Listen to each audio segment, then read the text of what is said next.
And we are live. Welcome back to another episode of the MOUNTIE'S Corner. I am your host, Ed the Mountie. And it's been a while, guys. It's been a while since I've been on. I apologize. I've been super active on TikTok. So please, if you haven't already, go check me out on TikTok, MOUNTIE'S_corner. I think it's that, or it's just at MOUNTIE'S Corner. You can't miss me. But I've been very, very active there, and I apologize to my YouTube loyal fan base here. I plan on posting a lot more going forward, but tonight's a special night. We have a special guest here. His name is Nathan, and Nathan and I actually we go back a long time. Some of the loyal subscribers of MOUNTIE'S Corner, like within the first 10 subscribers, know this kind of stuff. But Nathan and I actually go back to like 2013, and we had our own podcast on Apple. It was called PiledriveCast, otherwise known as PDC for short. And we had a following there. We were actually at the top of the charts at one point. I thought that was really cool. And we did that for a while, and then the product kind of got stale, and then we stopped doing it. And here we are. So I went out and did my own thing on YouTube, and Nathan has his own channel that he kind of tunes in here and there called 5 Minute Promo. So you guys got to go check that out too. Hopefully Nate's going to be posting some more stuff soon for you guys. But yeah, please, Nate, give a second here, man. Thanks for joining us. How you doing? It is what it is, but thanks for putting me in a predicament where I'm going to have to post more content now that we have an audience. Funny thing that you mentioned about the podcast, it was 8 years ago last week where we did our first one. Agreed. It was. It actually popped up in my newsfeed on Facebook last week, and I meant to reach out to you, but it's incredible what's happened in the wrestling world in the last 8 years. It's been nuts, and like it's one of those things. Like, dude, that podcast was like pretty epic for the time. Not many people were doing it back then, and we were doing it religiously, like every week. I don't remember how many episodes we had, but close to 30, if I'm not mistaken. And I know the last one that we did was when Sting showed up, and he made his like Survivor Series match with Triple H, I believe. Yep. And and then right after that, like we could have kept it going, but things happen, life happened, whatever.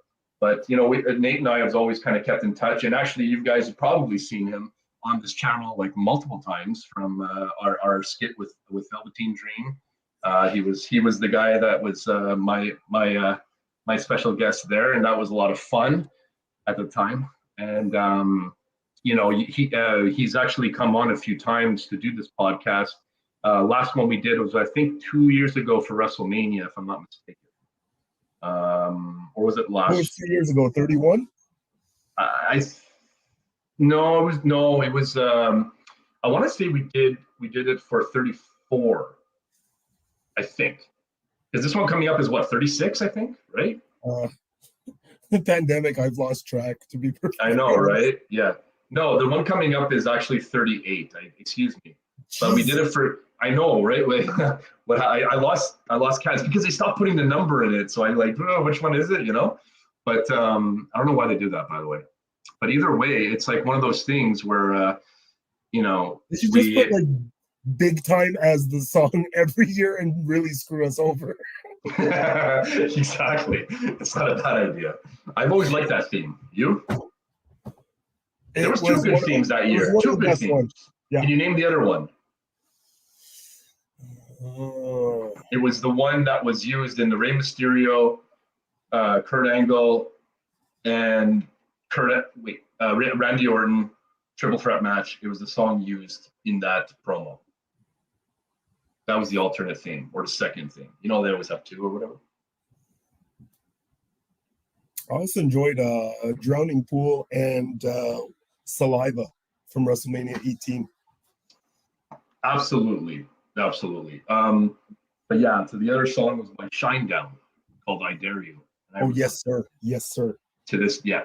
See, it jogged your memory. You got it now. Pretty bad. We're reminiscing about all the good times, and now we have to talk about this year's Royal Rumble.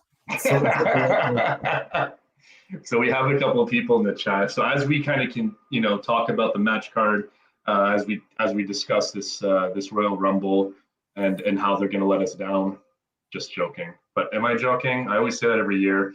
Royal Rumble is like that time of year where sometimes they get it right and sometimes they do these stupid things, and it's very frustrating because as a fan, like, we wait for this thing once a year and it's like, it's crazy. But sometimes they just completely get it wrong and they do something just to kind of stick it to us. And I don't really think this is the time to do that. So we're going to talk about different scenarios on, what could possibly happen. My cat's knocking things over next to me. You can't see him, but he always loves to be on Mounty's corner. He's my favorite guest. I don't know if you guys can see him. There he is. Hey, what's up, Jasper? His name is Jackhammer Jasper, and he says hi to everybody. So he's like the moderator. He oversees all the stuff that he doesn't like, and he makes it known. Basically, if you're bad in the chat, he's going to kick you out. Yes, that's how it goes. Don't make him, get his claws out. Let's put it that way. Just for the record, being as close a friend as I am with Ed, Jasper's kicked me out of their house. So that was one time. Get over it. Remember he texted you, he apologized? I guess it wasn't good enough. You had to pick up the phone, right? You have to pick up the phone. There's a lot of drinking going on. There's like there's flashes of blacking out and stuff like that. So I can't hold him to the flame for that. He was drunk on milk. Yeah, he was. Absolutely. So yeah, guys, thanks for joining us. I really, really, really, really appreciate you guys for hopping on and hang out as long as you can. Nate and I don't normally take more than an hour and a half. That's kind of been our staple when it comes to these things. We feel like anything more than that, it's like, what are we doing here? Like, we can't physically talk about a pay-per-view more than that. Anything after that, we're a really bad WrestleMania. So yeah, exactly. But yeah, man, we were doing that podcast like on Raw. We were like reviewing Raws and stuff. You remember? Yes, sir. So that was the awesome times, and good to have you back, man. I remember now. It was 2020 that we did right before WrestleMania. We did a podcast. So right before I guess Drew McIntyre won. So that was pretty sweet. I still love that moment, by the way.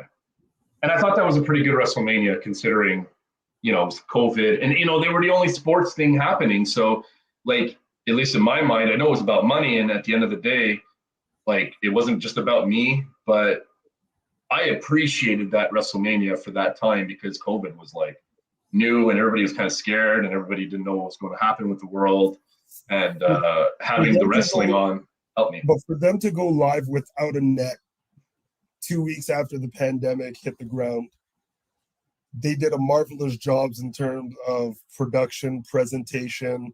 For them to throw what is scripted months ahead on the fly, modify it so that it's COVID friendly and still put on a quality show.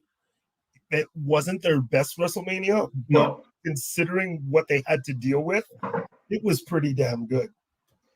It really was. Like, Jasper, what the fuck, man? Sorry, guys. But it really was. Have you seen the Drew McIntyre WWE 24? They kind of dive into it a little bit in that. And, like, you kind of feel for him. Like, this is his moment. He works so hard, and they show him from, like, beginning to end and going into that whole thing. Imagine, like, this is your second chance, and you finally get your opportunity. You worked your ass off for, literally.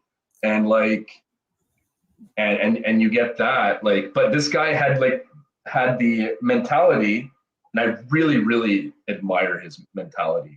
He's able to turn a negative into a positive, which is not easy to do. It's easy to be a victim and this and that. But this guy's able to flip it and say, okay, you know what? At least I got my health.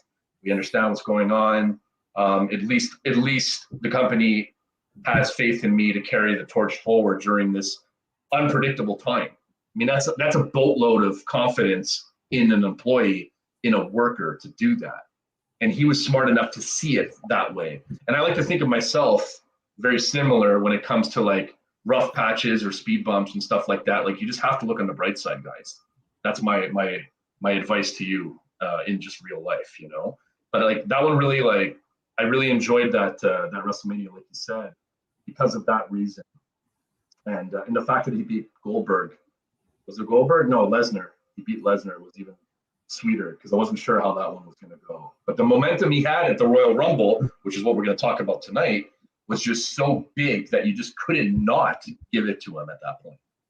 So all that big push happened so quickly. So that's why this pay-per-view is so important for so many different reasons, right? But yeah, I mean, let's kick it off a little bit, Nate. Unless you have something to add, we can just kind of go through the match card and see what's popping.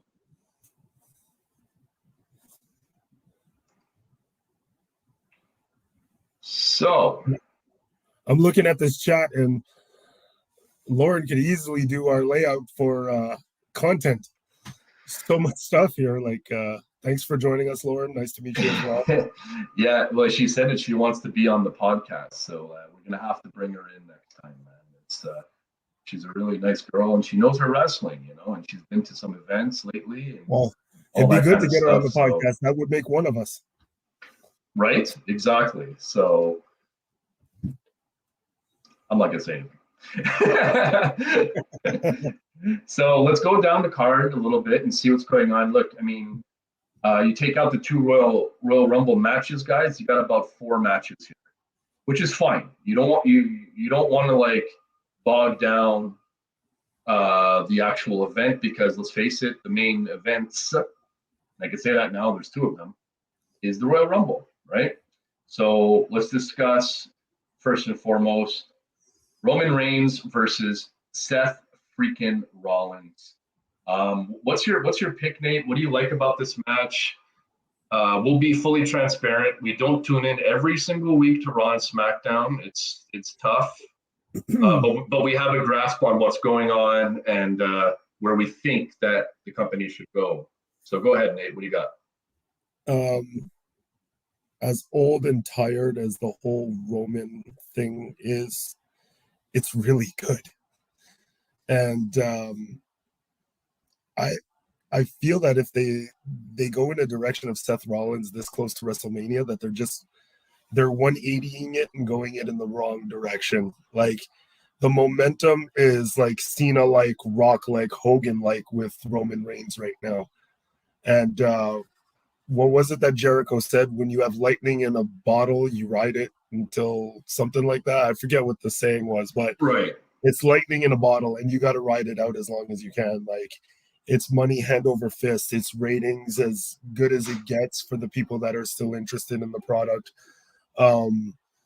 His presence, like we went to live shows and we used to talk about that like in 2016, 2017, when we were going to live shows saying he's got like such a presence. And if they would just let him roll and let him become Roman Reigns, they're going to see the payoff. Well, we were right.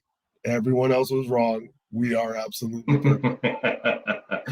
Well, absolutely. I mean, dude, we said since day one that this guy's money.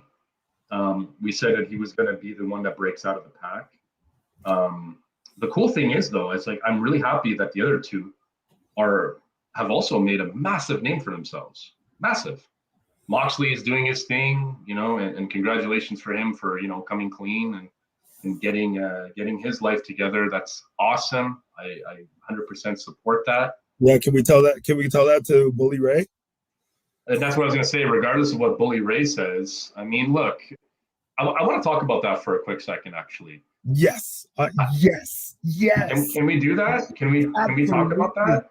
Absolutely. That's a hot topic, right? And for a guy who hates criticism from Marks, I'm more than happy to criticize him. You go first, and then I'll go. You seem into it. Go. So Bubba Ray Dudley a couple weeks ago comes out, says like, Moxley owes the fans an apology. Long story short, and since you swore and there's no pay raid anymore, he's full of shit. Moxley owes it to himself to get healthy, to get clean, to do what he needs to do, what's best for his family, what's best for his health. And when we get a clean, healthy Moxley, we get a good, clean product. Mm-hmm. Like as much as what we've seen from Moxley over the years, Ambrose Moxley, whatever the transition may be, whatever company he was in, I remember him back from Combat Zone Wrestling. Like, it goes back that far with me. For the guy to, wake up one day and say, I can't continue like this, to be a better me, I need to do this. If anything, he doesn't owe an apology. He's motivated those that are too scared to share their story. And I think that's more important than anything. And it is, exactly. And for a guy who has paid his dues and has a right to be a voice in the locker room, I think Bully Ray overstepped his boundary there. To be perfectly honest, he overstepped his boundary. Yeah. For a guy who paid you respect in the locker room for what you've done for the business, he's one of your brothers. You owe him the same respect. I just don't understand what the thought process was there. And for Mark Henry to come out and say pretty much the same things that I'm doing tells me that, my headspace is in the right area. 100%. And that was really, really well said, Nate. Couldn't have said it better myself. Because here's the thing, right? If you or I ever went through something like that, and I know that the only people you owe an apology to is the people that has been affected by those demons, by those problems. Other than that, it ends there. And at the end of the day, I don't remember seeing any fan out there being critical as far as wow, this guy should have said more about the fans and this and that. They were just happy to see him okay. They were just happy to see him better. And like you said, if the guy gets clean, it's going to be a clean product. He's just going to be better, and that's it. That's all. When it comes down to it, outside of his family and whoever else that he is affected by, if he has affected anybody, that is, maybe he hasn't. Maybe he's just been suffering in silence. Either way, that's up to him and his program to reference. I felt like he was kind of Bully was kind of reaching there. I don't think it was called for. I think it's you know what, man? Sometimes I find, especially in the wrestling world, a lot of fans, podcasters, all kinds of people like that, they feel like it's their duty to sort of stir the pot and try to find what they shouldn't have done or what they should have done. But that doesn't apply all the time. Yes, it's fun to sit there and spin theories and say man, that was dumb that they buried this guy, or that was dumb that this guy went over, or that was dumb that this guy's getting a push and not this person, or oh, that was dumb that Kofi Kingston got squashed by Lesnar, or it was dumb that Big E lost the title. These are all valid arguments, and Bianca Blair losing to Becky Lynch in that fashion. These are valid. But when it comes down to it, the guy clearly had an addiction problem. And, at the end of the day, he's coming back to them. You know what I mean? So what's the problem? In my mind, if he chose to walk away, Nate, I have a question for you. If he chose to walk away from wrestling because he felt that, the two are hand in hand, let's say his addiction problem and wrestling, and he chose to walk away from wrestling, do you think he owes the fans an apology at that point? The thing that shocks me about the whole situation is Bully Ray comes from the ECW original locker room, where there was all kinds of dark, long stuff that'll never be discussed out and open in a public forum. It's between the boys, and I respect that. What happens behind the curtain stays behind the curtain, kind of thing. I'm all for pulling the curtain back, but sometimes what's between the boys stays with the boys. Mm-hmm. So there's stories that took place in ECW, and there were a lot of dark times for some talent in that original cast. And I'm shocked that Bully Ray would actually call somebody out like that, knowing that he experienced it firsthand from some of his closest brothers that put it all on the line with him. It's a very good as point. Far as Moxley saying, walking away from the business, would he owe me an apology, or would I be okay with that? I'm okay with him doing whatever he needs to do on his terms. Mm-hmm. This is exactly the same reason why CM Punk was welcomed back with open arms. From what we know and what was shared in the media, he wasn't happy there and he was getting unhealthy. So we knew that we were only going to get 25% of Punk at best. But to be honest, the 7-year wait was worth it when you look at it, because the guy that we love and lost, we got back. Mm-hmm. And he didn't owe us an apology. He did it on his terms. Some people elected to accept it. Some were deceived by it. But in the end, when he walked back through the curtain, he was welcomed with open arms. And you know what? He's in a good place and he's happy. And I feel that every human being is entitled to that. Absolutely. Well said. I want to just give a quick shout out to my mom.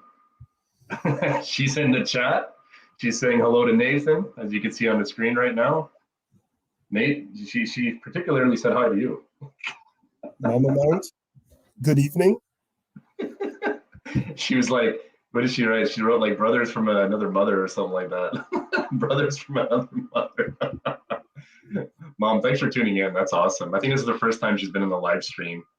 And we have a couple other guys. Blue Demon, what's up, buddy? She knows we're going live without a net.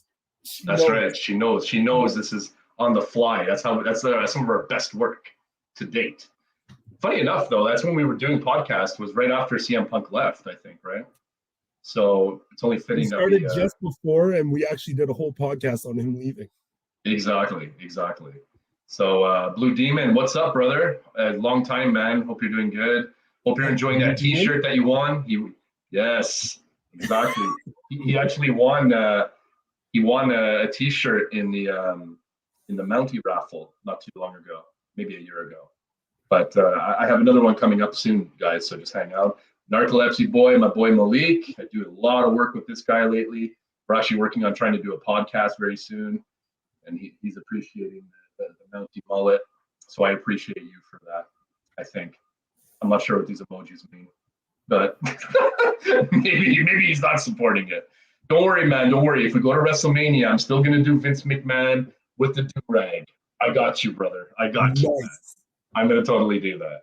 So yeah, thanks again, guys, for hopping into the chat. We're gonna get to these questions as much as possible. But I like what you said there, Nate, because at the end of the day, we won't harp on it too much. But Renee was super mad. She's really pissed, and she had a good relationship with Bully, and it's just one of those things, man. Like, I feel like he shouldn't have done what he did, and it's just irrelevant, bro. Like the guy came back. The fans were happy to see him. He looked great. Like you could tell that he's looking clean. Like he's looking healthier. His face, like he lost that bloat.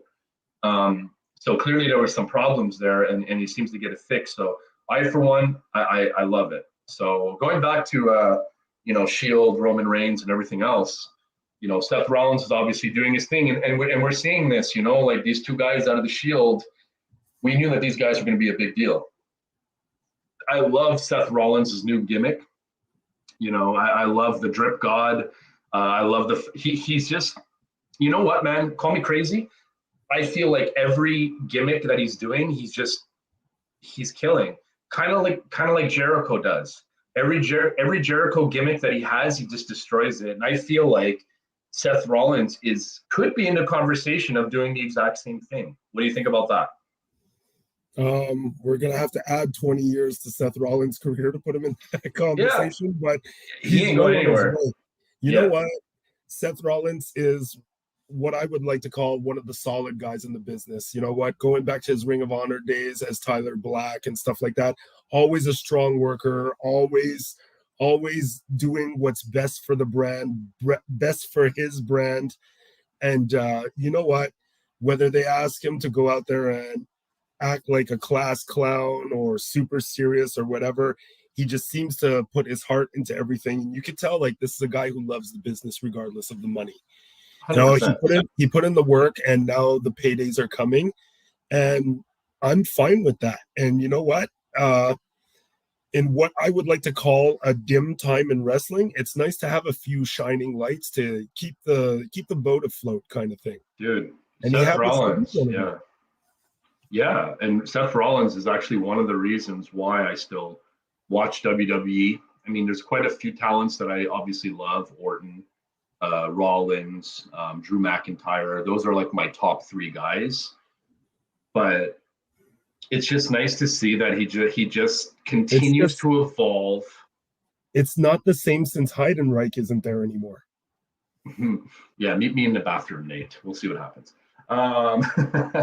It's one of those things where like Rollins is just able to put on these 5-star matches wherever he goes and whoever he's with. And what I don't like, and I know it's a little bit different, and I know that, how do I say it? I'm not hating, but I feel like Becky Lynch is trying to do a little bit of the same thing as Seth Rollins, and I'm not behind it. Like, here's the thing. When she did, like, I'm the man, like, there was some, like, trying to be, like, a female Stone Cold, and, like, I get it. Like, it was working, but, and look, props to her for, like, changing it before it got too stale. But I just don't know if this is the right thing for her. And maybe I'm in the minority by thinking that, maybe I don't know, man. In terms of Becky Lynch, you have to understand that, you know what? She had left. Right. Had her kid, had a long layoff. Yeah. While that layoff was taking place, Seth was still gaining ground. So she left in the peak. That would be like Stone Cold leaving after just before the invasion angle. Yeah, or right after like King of the Ring or something, Agreed. So it's like you have like almost a 1-year hiatus. It's like you want to hit the ground running. While you were gone, you had Bianca step up, Rhea step up. You don't want to get lost in the mix. So I don't know if it was playing it safe or if it was something that was creative. But you know what? She could only take the man thing when she came back so far because she was the mom. You know what I mean? So, yeah, exactly. I don't hate it by any means. Like I think it's okay. It just seems like a little too similar to what Rollins is doing, and obviously they're together, and that's great. Well, they share each other's jackets every week, so it's just I don't know, man. Look, I just think like Becky Lynch is such a great talent, such an important talent. Like, these two people, like Rollins and Becky, are so critical to the WWE roster.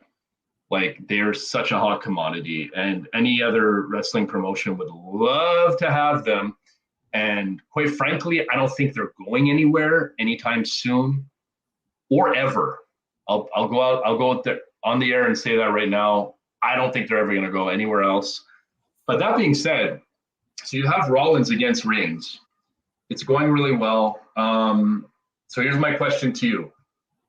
So Roman wins, he retains. I won't say he wins, but he retains. Do you have Rollins win the Rumble? Because he's pretty hot right now. I know he won a couple of years ago, coincidentally, the same year as Becky Lynch, funny enough. But like, do you have him win it again? Like, here's the thing that one of the things that bothers me when I'm watching so much indie wrestling in AEW is that I'm always constantly seeing like different matchups. This is one of the things that bothers me about the WWE, and this is prior to AEW getting their fucking cable deal and all this other stuff, is that I'm tired of seeing the same matchup for 6 to 8 months straight leading up to something big. Sure. And it's always like, mixed tag, 6-man, 8-man, 10-man. And then it leads up to screw job, I want another rematch, count out, I want another rematch, and then big match, and then the other person goes over.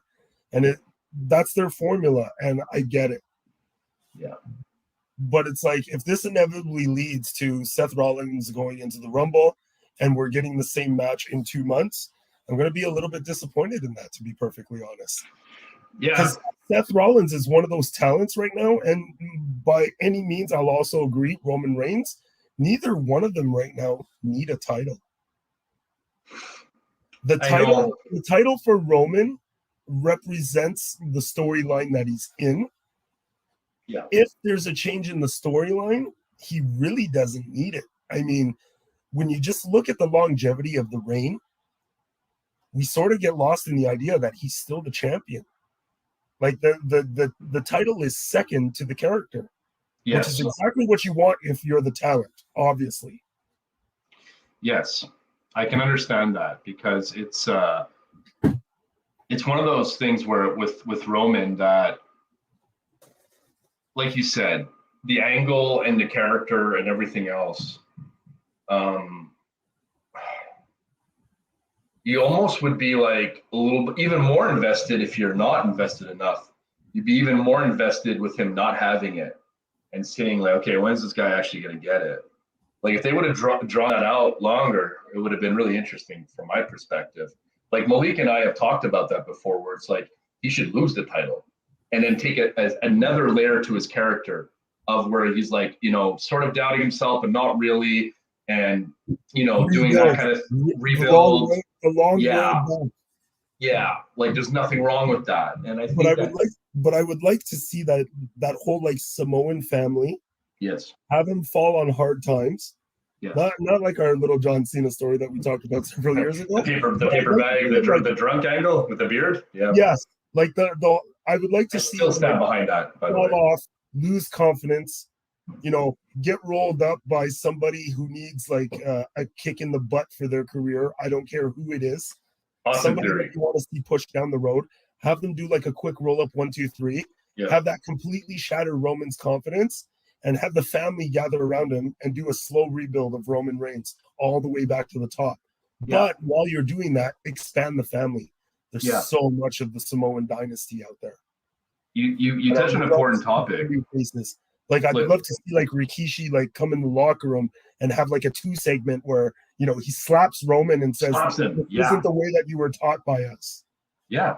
Like that kind of shit it's old school. Yeah. Next level. It's really good that you said that, because like this kind of recipe has worked for years. I mean, just you know, look at Razor Ramon losing to 1, 2, 3 Kid. It propelled him. It propelled him. Next thing you know, he's X-Pac, he's in DX.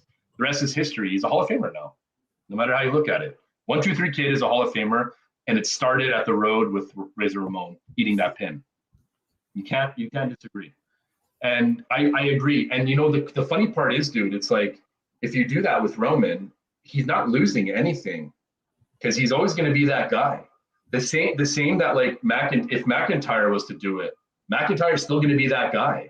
So he can afford to eat that pin because they're always going to be that guy. But what you've done is you've re-elevated Roman to another level, because he's here now. You can make him up here, but you've also brought up another guy, which they desperately need to do going forward when it comes to WrestleMania, when it comes to Royal Rumble, when it comes to putting asses in the seats. This is an area where WWE is lacking hard. Vince, feel free to leave your contact information. Ed and I will be happy to join your writing team, your creative team at any point if you're willing to cross the T's and dot the I's properly. But we don't come cheap, and we come as a package. Actually, no, we either come as a total package or a tight package. It's up to you. Yeah, total package, and I'm gonna put you in the torture rack. So it's interesting because they really could get a lot out of this. And I know some people are saying, but he could hold on to it, and then maybe he faces The Rock. But like, what does that really do? Okay, fine. Scenario A, The Rock wins. What has that really done for the future? Nothing, right? Unless they plan on doing that. How do I say it? Unless they plan on doing that rebuild of Roman at that point, fine. I'll retract my statement. But scenario B, Roman wins. He's still the man. The Rock is out of the picture. What has really happened? He's already the man. So you might as well bring somebody else up with you while you're at your little bit of a demise. It works every time, every friggin' time. So just do it. So I don't know. I mean, I still think Roman's going to retain. It's really hard for me to see him not enter WrestleMania as champion. Exactly. It's too close to. It's way too close. Transitional for a top tier title. I just don't see that like crossing hands right now. And last year he was against Edge, right? And Edge lost, which was to me surprising at the time. But it's fine. Edge has enough in him that he was fine from that. Just so funny that like both times I think that he won the Rumble was 2 times that he lost. So that was interesting to me. So yeah, we're gonna go with Roman retaining here and Seth Rollins putting up a valiant effort. If he somehow wins, though, Rollins, hey man, it could get very interesting going to the road to WrestleMania. And let's be honest, if Seth Rollins loses somehow, you damn well know that Roman Reigns will be in that Rumble and he will win. Can we agree on that? We'll see. Match number 2. Let's get over this one quickly because we all know what's popping. Edge and Beth Phoenix versus Miz and Maurice. Look, you can see this coming a mile away. It's part 2 of the Miz and Maurice versus Cena and Nikki Bella. Remember? WrestleMania 33, I want to say. It's part 2 of that. Miz and Maurice are 2 of the best to do this kind of stuff. That's a match that they could have built longer and put it on the card for WrestleMania. I would have preferred to see it there. Totally agree. It's WrestleMania status, which tells me that maybe they have other plans for one of these 2 guys, particularly Edge. Maybe they want to have him with somebody. Maybe Edge gets a title shot, maybe not for the heavyweight, although that would be interesting if he was inserted somehow. I don't know how. But that would be interesting to see. Or maybe Edge wins like Money in the Bank next year and there's like a goal there, a long-term goal, because he's never won the Money in the Bank and his career is getting to the end of it, which could be a good,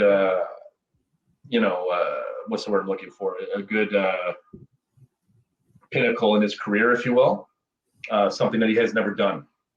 But I agree with you, man. And you know what? You're talking about wait, he did win. He won the first one. Did he win the first one? Yeah, he cashed it in on Cena. Yeah, he did. Cena did a cage match, and then he came out with a briefcase and took advantage. Yeah, that's right. Vince McMahon brought him out. Yeah. Man, I'm so sorry. I forgot about that, guys. Don't apologize. We're perfect. We're perfect. Just a lot's happened, and we're having a beer. But yeah, it's I don't know what plans they could have for Edge. One thing that, and look, I'm nitpicking here, guys, but that's what we do as wrestling fans. It's all love, baby.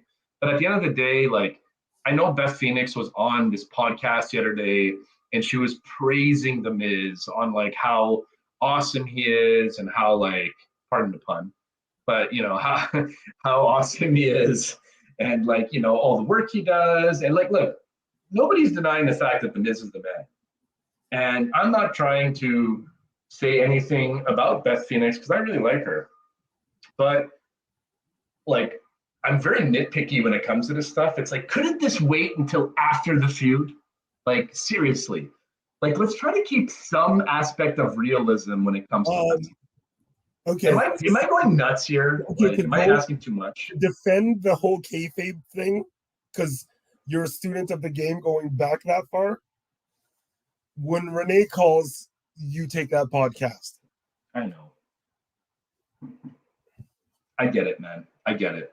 I'm just saying, you get where I'm coming from, right? I get where you're coming from, but Renee calls, you take that podcast. You take the podcast. My point is, stay away from that topic. That's it.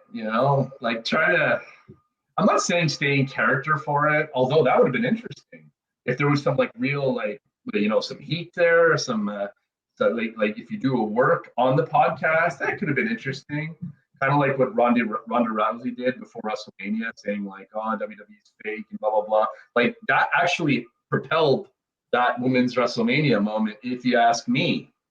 So I'm not saying Beth Phoenix had to do something like that, but anyways, whatever. Who do you got winning this, by the way? I would like to see Miz and Maurice by crook. Agreed. By crook. They lost the last one. I feel like they're gonna win this one. I feel like they should, but something sleazy, like holding the tights, feet in the ropes, a double something cross, dirty, like a brick in a purse or something like that. Like, it's got to be dirty win. I like that.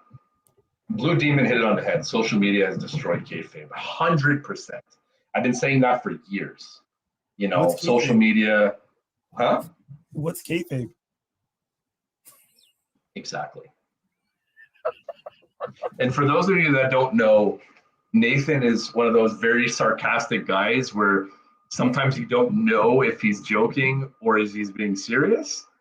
That was one of those examples where I'm seriously he clearly knows what the fuck kayfabe is, but he's basically saying, hey, that shit's not existent anymore. And it's kind of true and it sucks.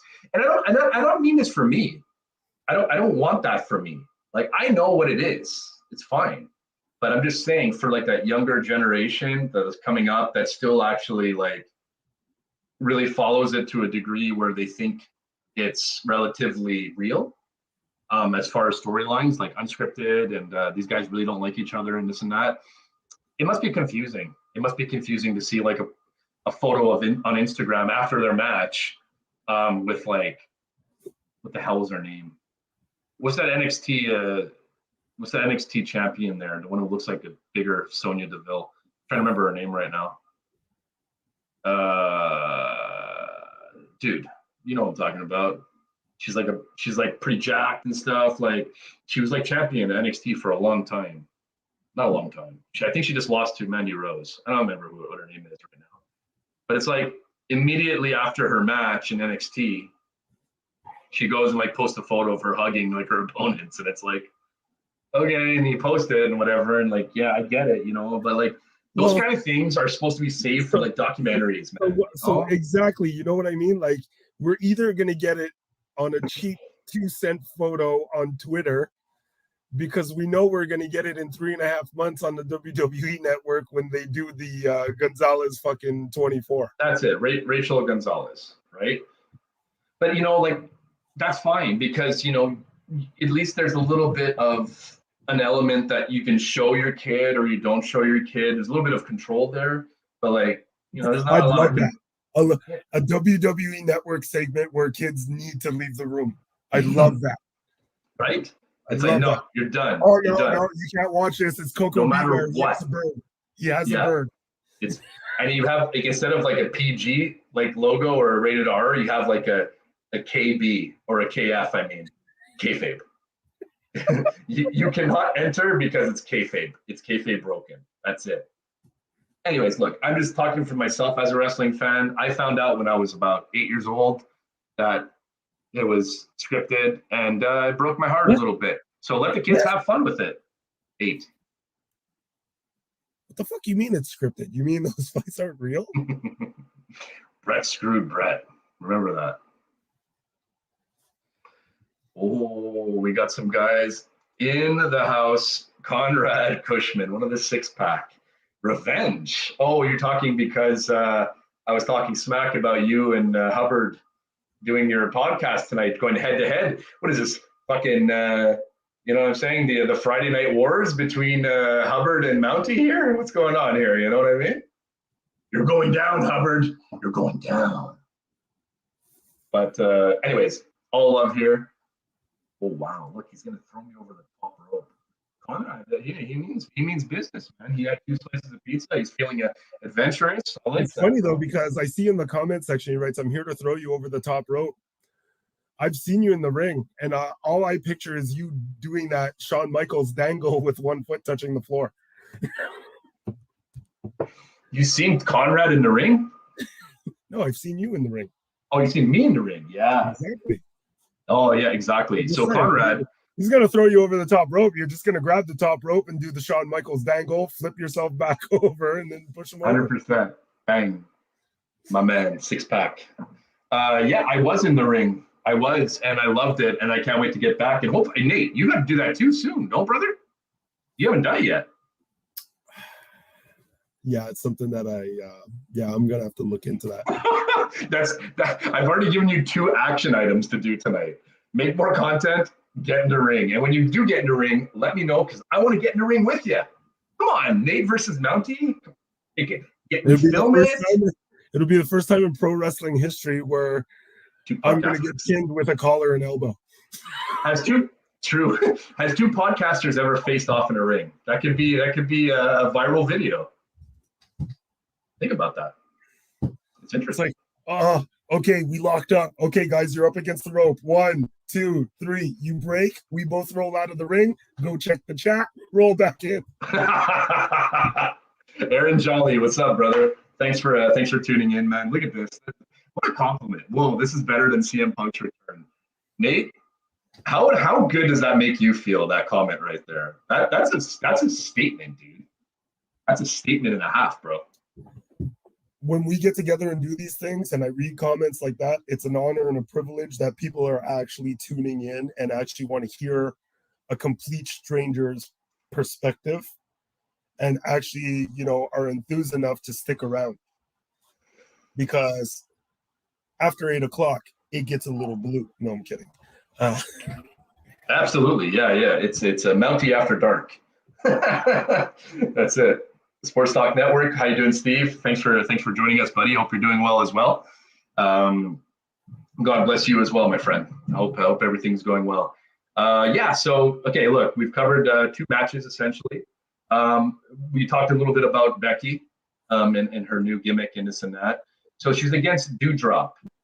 I think this is just one of those opponents for Becky to just go through. It's one of those things like, can you really go into WrestleMania with Becky not champion right now at this point? I don't think so. I don't know if she'll walk out of WrestleMania with the belt, but I do. What do you think? I really don't want to give my pick on this because everyone knows that it's Becky, but I refuse to acknowledge a Dewdrop match until they change her name back to Piper. That's bullshit. What was her name again? Piper. What the fuck? Like, why? Like, first of all, worst name ever. Like Dewdrop. Like, think about that for a minute. Dewdrop. Like, I don't know, man. I don't understand it. I think it's stupid. I think it's childish. I think she got such an indie presence in 100%. Europe, yeah, that it's absolutely ridiculous that they're even pursuing this far into the name change. If they decided to not do this with Walter, why the hell would they do it with her? 100%. Like, I think first and foremost, like, name change is imminent. It should happen, and perhaps a gimmick change as well. I mean, this woman can be like a real feisty heel. Was she a heel in the indie presence, by the way? She played both. Okay, so either way, you can get something out of her. But either way, like, you gotta change the name, guys. Come on, it's embarrassing, man. Like, I'm sorry, and I'm sure she feels the same way. Like, how do you agree to that? Like, I know it's a contract and you're giving all this money, and I guess it is what it is. Like, they can call me asshole in the ring, and I'll fucking do it if they're gonna pay me $1 million. But exactly, you know what I mean. But it all comes down to intellectual property. You have to understand that she owns the rights to Piper Niven. So if they continue with that, she gets a royalty off that because she owns the name to Piper Niven. I understand that, but can't we like add to that name? Can't we call her like, I don't know, Piper Niven's name? Piper Spitz? No, I don't know. Piper Drop something. I don't know. You could. There's got to be something. There's got to be something that we gotta come up with that's better than this name, because unfortunately the name, in my opinion, Hottie Piper. There you go. Done. Like, what the fuck? Imagine the t-shirts. Have her come out in a kilt. Have her like with one of these ringer t-shirts, like the one I have on right now. By the way, guys, do you like this? Just for the record, Ed, how much? How much what? Because we usually do like this product placement stuff for WWE, and then they release it after. Okay. How much for, what are we looking at? Like, to buy an online Hottie Piper kilt? Is that what we're saying? A Hottie Piper kilt. I say $29.95. No, I think it's got to be more than that. Like, it's got to be like really knitted well and everything. I'm going $49.99. Product. It's going to be basic material. It's basically a t-shirt. Even if it's in, open the waist. There you go. That's you know as well as I know. Even if it's basic material, it's still double the price. I'm going $49.99. Nate, if they change her name to Hottie Piper, then we know. Like, we knew before, but now we definitely know. I mean, the lantern idea. Hey guys, we got to tell this quick story before we go on to the Rumble. Nathan and I were on the podcast, PDC. We talked about that before. We had this idea of WWE. I think it was actually Nate, or both of us came up with it, whatever, of selling these lanterns for the Wyatt family.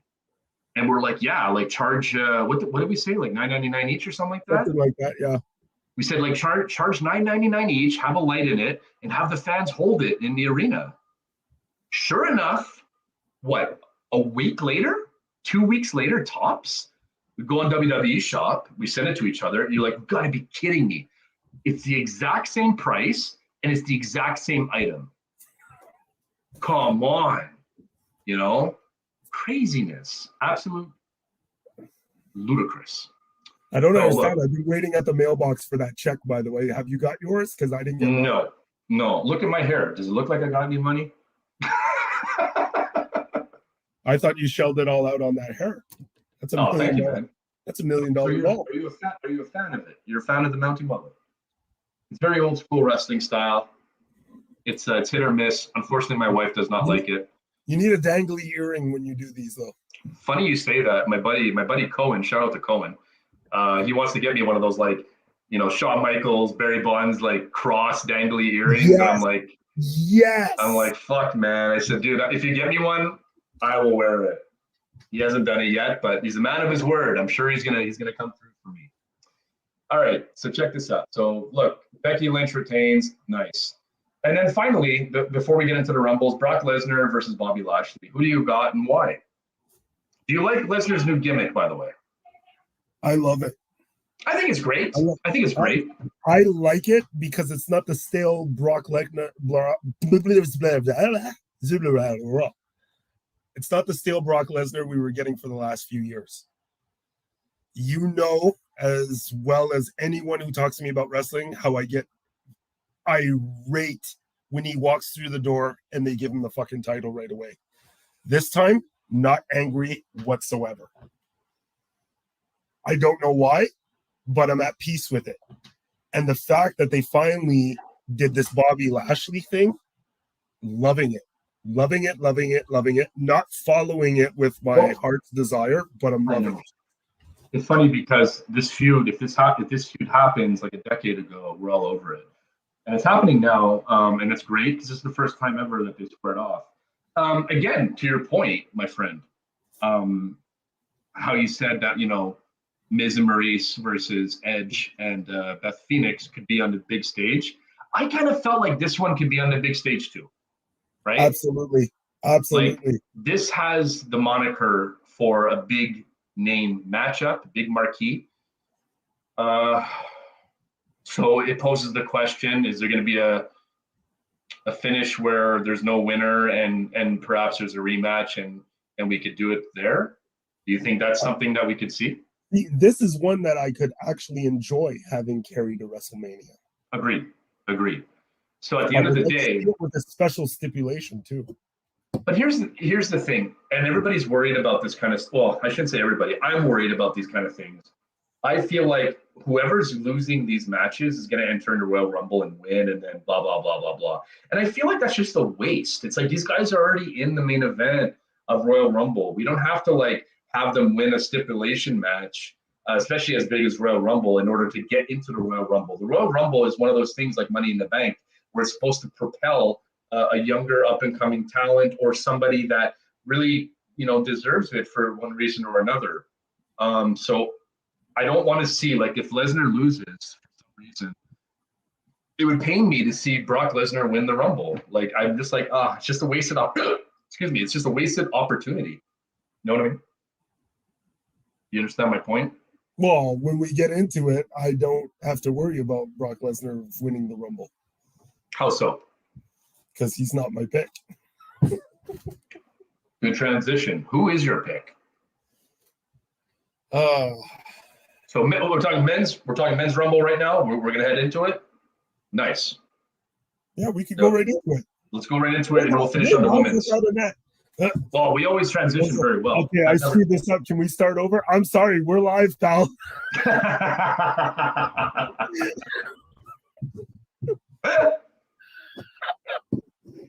was Sid. I love it. That was Sid. If there's any doubt about our show, I'm going to find out tonight. And the best was Luger, too. And your t-shirts are too tight, too, Billy. What is it? Wrestle Bro? I had seen a paper leak somewhere online where they were saying that Moose from Impact Wrestling may be in the Royal Rumble. Yes. Okay, so now we're on the same page. At least you know who Moose is, so we're off to a good start. You know who I would have loved to seen in the Royal Rumble? And, you know, I love the fact that WWE is open to the idea of opening that forbidden door. Thank friggin' God for them to do it. If this is actually true, I'm loving it. But if you were going to keep some spots open and not reveal what your whole damn 30 was.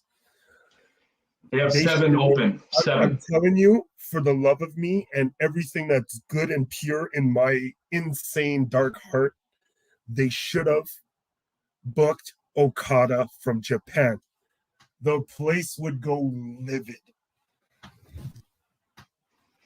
I'm living in my dream world. That's nothing wrong with that, dude. Look, anything's possible. Anything's possible in the World Wrestling Federation. Remember that? It's true. It's true. Look, Forbidden Door, and I want to talk about that as well. Going into it, like these are really, really interesting. First and foremost, shout out to Hubbard Wrestling Weekly. Much love, brother. Hope you're doing well.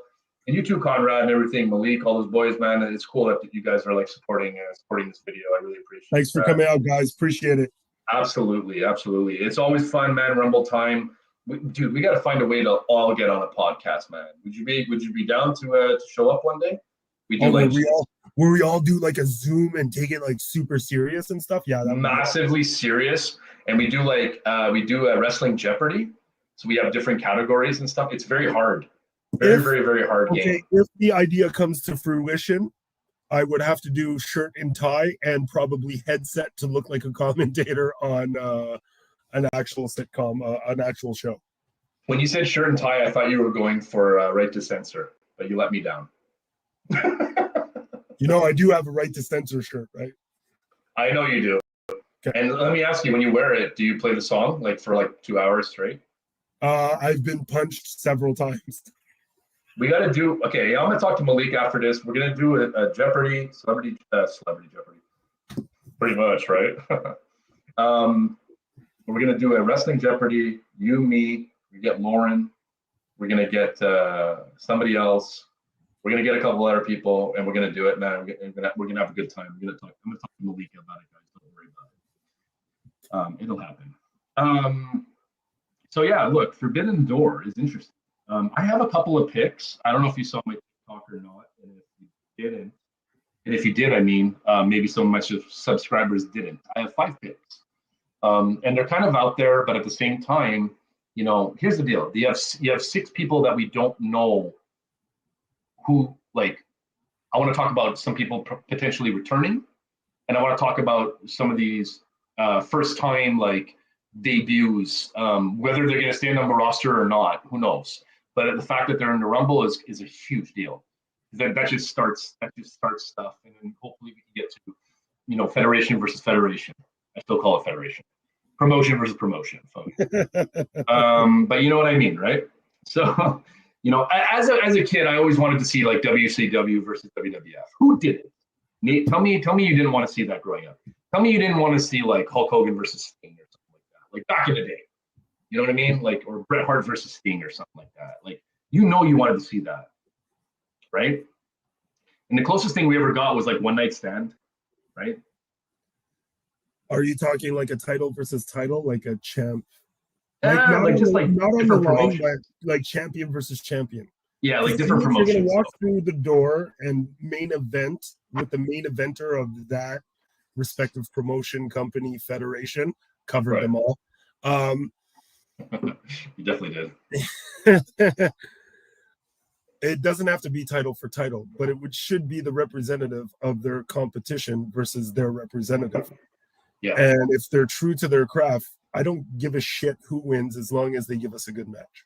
100%. And it doesn't matter who wins. It's just about the presentation and that opportunity in order to give wrestling fans ultimately what we all kind of want, and these dream matches that we feel like we'll never see in our lifetime unless these talents go to the other side and vice versa. So that being said, I got 5 picks for Forbidden Door. Number 5 was Moose, right? Number 4, if I remember right, I picked Nick Aldis.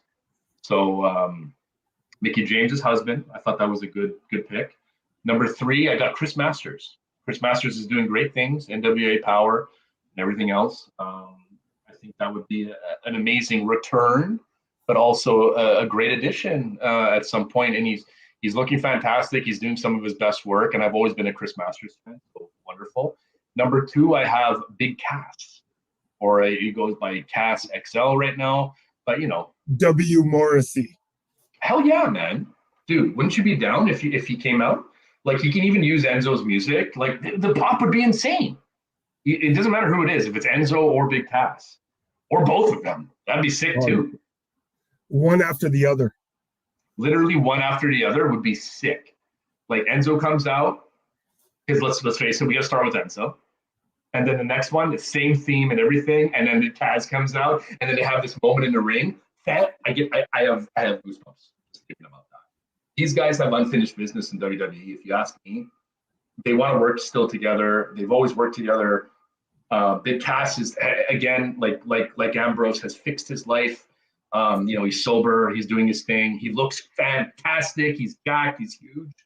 Vince would love him. I don't see any reason why we wouldn't see Big Cass. I feel like not a lot of people are talking about that, but I don't want to say I can guarantee you it, but I really, really, really firmly believe that we could see Big Cass come back tomorrow night, Royal Rumble. I would love that, bro. And then finally, what's funny when you said that? I watched Impact Wrestling last night, and they had him do a 5-on-1 match, and he completely fucking obliterated all 5. 5-on-1? Yeah. I don't think that's ever happened unless we're talking like midget wrestling versus like wrestling. No, they got like 5 middle of the card guys, and he beat up on all 5 of them, threw them out of the fucking ring, and looked completely dominant.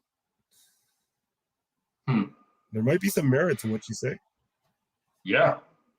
And finally, my last pick, and I say this because this individual was on the Broken Skull sessions, and that was a big deal. My mind was blown when I saw this because of what's happening, because of the promotion he works with, because essentially he's a part of the competition, so to speak, or so we think. Chris Jericho. I think Chris Jericho could come out.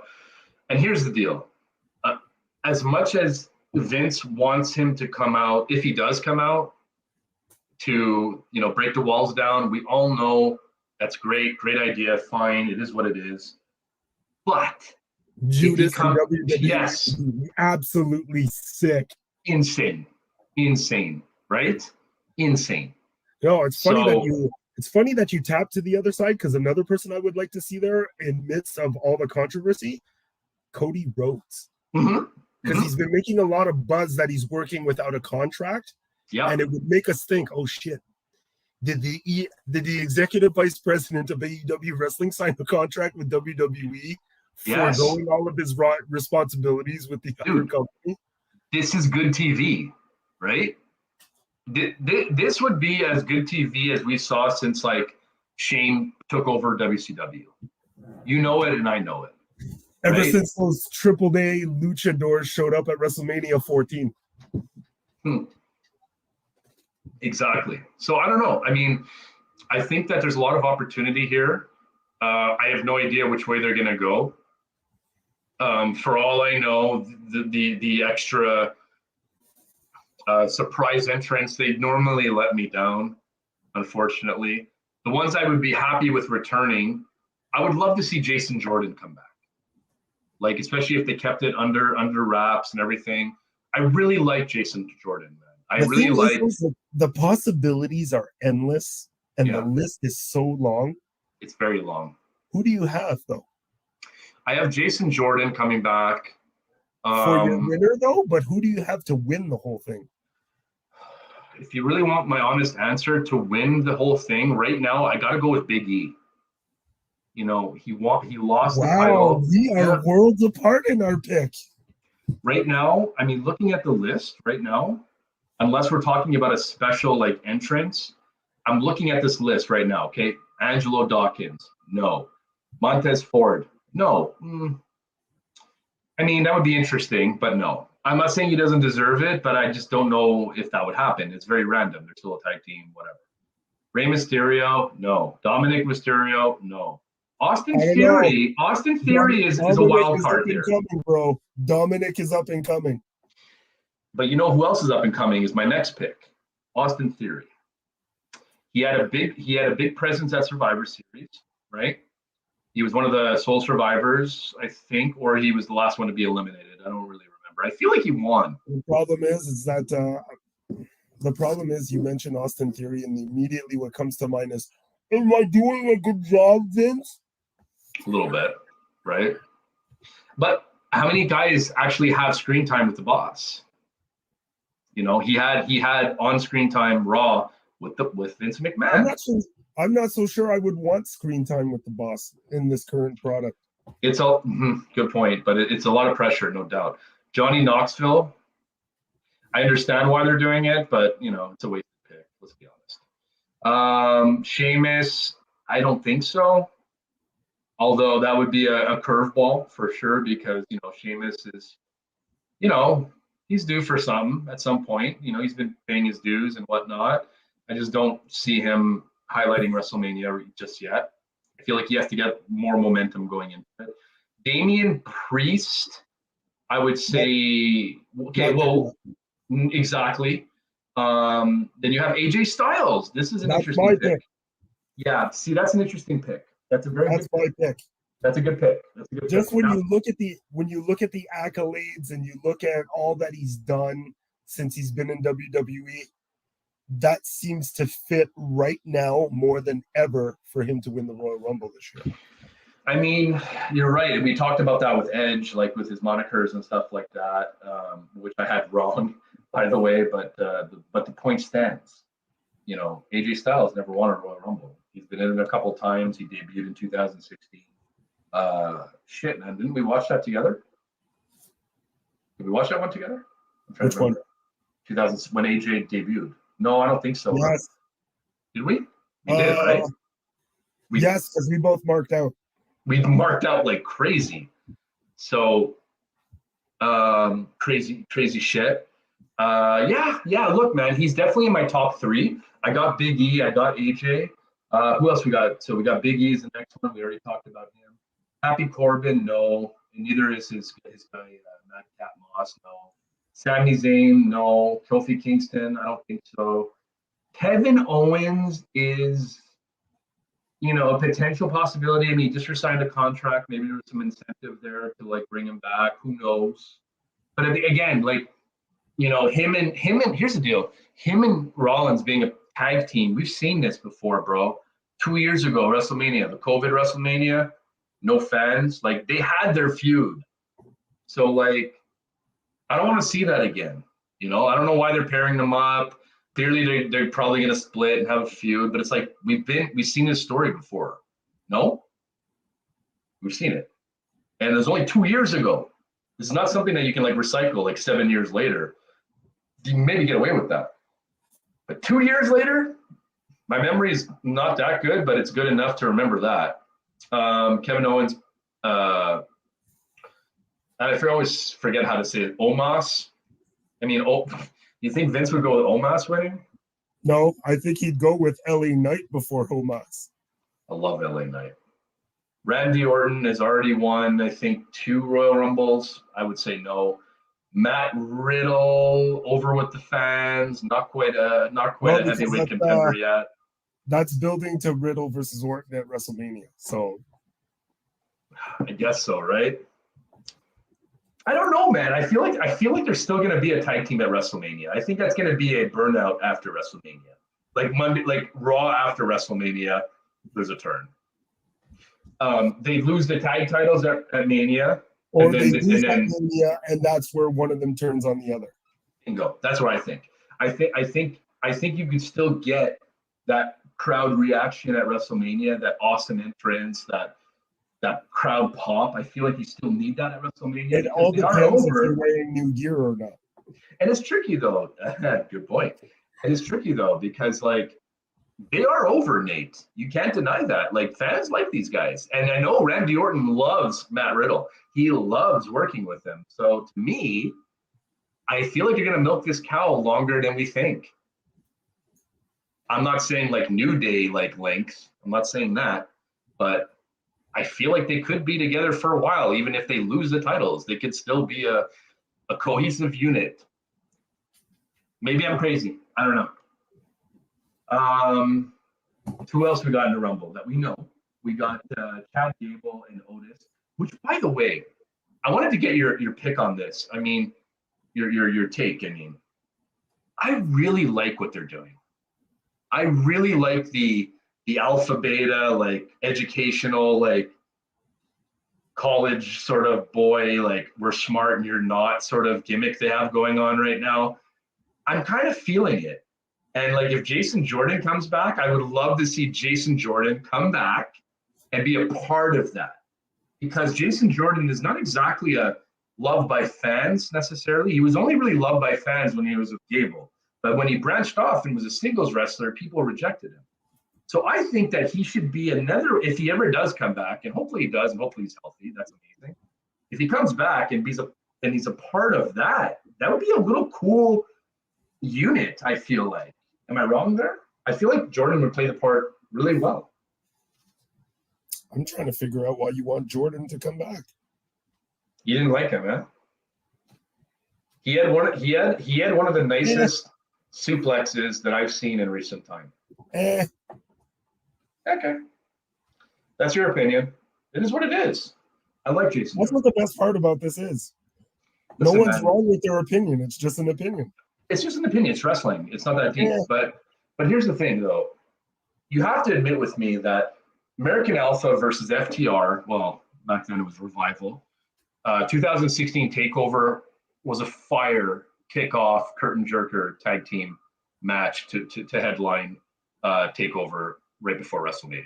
You have to admit that was a sick match, bro. Yeah, the problem is that you're talking about an NXT TakeOver in its early day under Triple H's tutelage.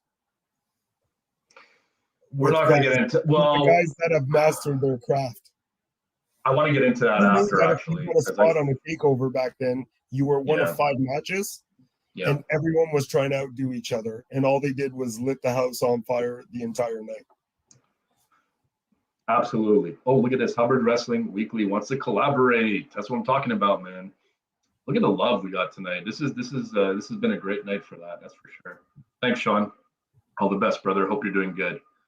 I actually gave Sean a workout program, guys. I don't know if any of you know this, but I am in training to be a certified personal trainer. So if any of you guys ever need a workout program, just reach out to me. This is something that I've been doing for better half of year and a half. And Sean is actually technically my first client. And, he's wants to get in better shape, and I'm helping him do it. And so far, so good. So anyways, Sean, hope everything's going well with that, man. And, God bless, brother. So going back to it, we have Otis, and then we have Dolph Ziggler. Let's be honest, he's not going to win. Robert Roode, not going to win. And then we have Shinsuke and Rick Boogs, which, by the way, finally, my guy Rick Boogs is getting some more airtime. This guy's freaking hilarious, man. Subscribe to his YouTube channel, Eric Bugenhagen. It is some of the funniest shit I've ever seen in my life. And if they let this guy be himself, he's going to be like, this guy would like make R-Truth irrelevant. I swear to God. He's that funny. Yeah. Yeah. Nate, watch his shit, bro. And you tell me what I'm saying. Okay, maybe he won't make him irrelevant, but how about this? He's up there with it. How about that? We'll agree? Whatever. WWE needs more funnier guys. He's one of them. You got to give it to him. So I'm all about Rick Buggs. I'm a Buggs man.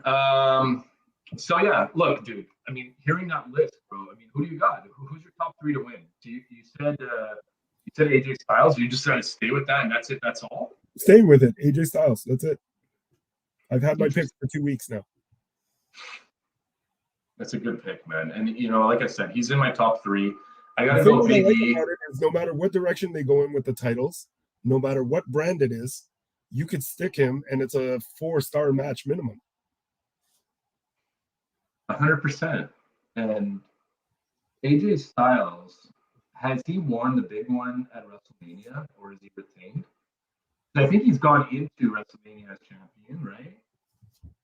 I'm trying to remember. So many. After the 30 minutes of brilliance that he did with The Undertaker in the Boneyard match. That was so good, huh? He proved that he's an elite player and needs one of those WrestleMania main event moments. What better chance to do that than this year? Well, look, clearly he's branched off from Omos. Omos is going to do his thing, whatever that thing is. And AJ needs to get back to basics. And look, man, I mean, if they want to keep him there, like, there has to be something there for him. He's young enough to still headline WrestleManias, if you ask me. But he's experienced enough as well to like teach a lot of the younger guys. But I just don't think he's there yet. Like, meaning, like, I feel like there's a lot more that AJ Styles can bring to the WWE table. I feel like they can get more out of him. He's been so good. Ever since they signed him, he's been so good. No matter what he's done, he's been amazing. He's been phenomenal. Exactly. So we touched on that. We talked about a little bit of surprise returns. I mean, is there anybody else that could return that I'm forgetting about? Some people have said in the chat, Bray Wyatt. I don't think he's under contract. I don't even think he's under contract with anybody.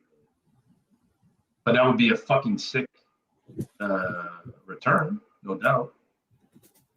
But, like, are you just going to give him the Bray Wyatt treatment? Like, because if Bray Wyatt comes back, right, whether he comes back as Bray Wyatt or whether he comes back as The Fiend, in my mind, it's one of those situations where you have to have him win. You know? Like, he's been dogged, bro. He's been dogged for so long. He's been dogged at WrestleMania 30 when Cena won. We all know that Bray Wyatt should have won that match. You and I watched that in the theater, Nate. You remember it as well as I do, I'm sure. That was a mistake. Like, there's rarely times where I say, like, yo, that was a fuck up. That was a colossal fuck up. Certain fuck ups happen. Rusev losing to Cena, fuck up. Cena winning against Nexus, fuck up. Bray Wyatt losing to,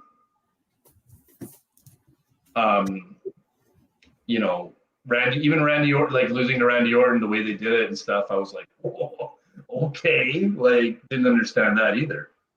So, I don't know. There's a common denominator there. I said Cena like 4 times, but Cena's not in the picture anymore. You think Cena comes back? No. Me neither. Do you think Double J makes an appearance? Maybe. Maybe. They did it 2 years ago, and I think it was all right for the time it was, but don't do it again. Please. Please don't do it again. You know? It's just, I saw Double J last week on a pay-per-view along with Pac. So who do you got? Look, there's 6 guys that are going to come back, make their debut, return, whatever. So who do you have? You don't have to name all 6 of them because I know it's hard on the spot. But who do you have in your mind kind of like making that appearance?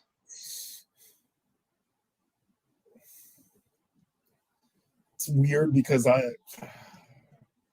there's so many ones that I want, and like some of them Go for it, man. Go for it. I would love to see Okada in the Rumble. Yep.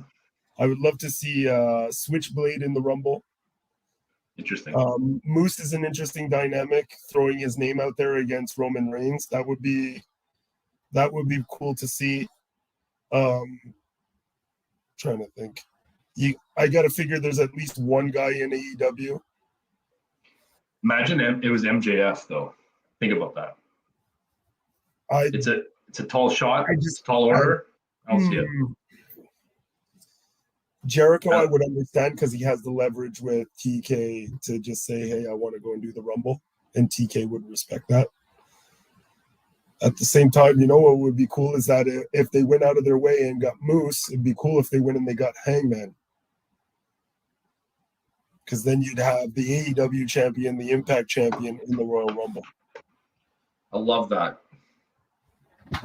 Impact champion meaning Moose. And then, that's good. That's really good.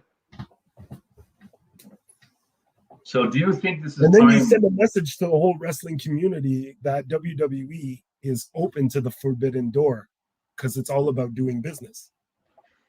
And you know what? As crazy as it sounds, having one of those two guys win it would be really good business.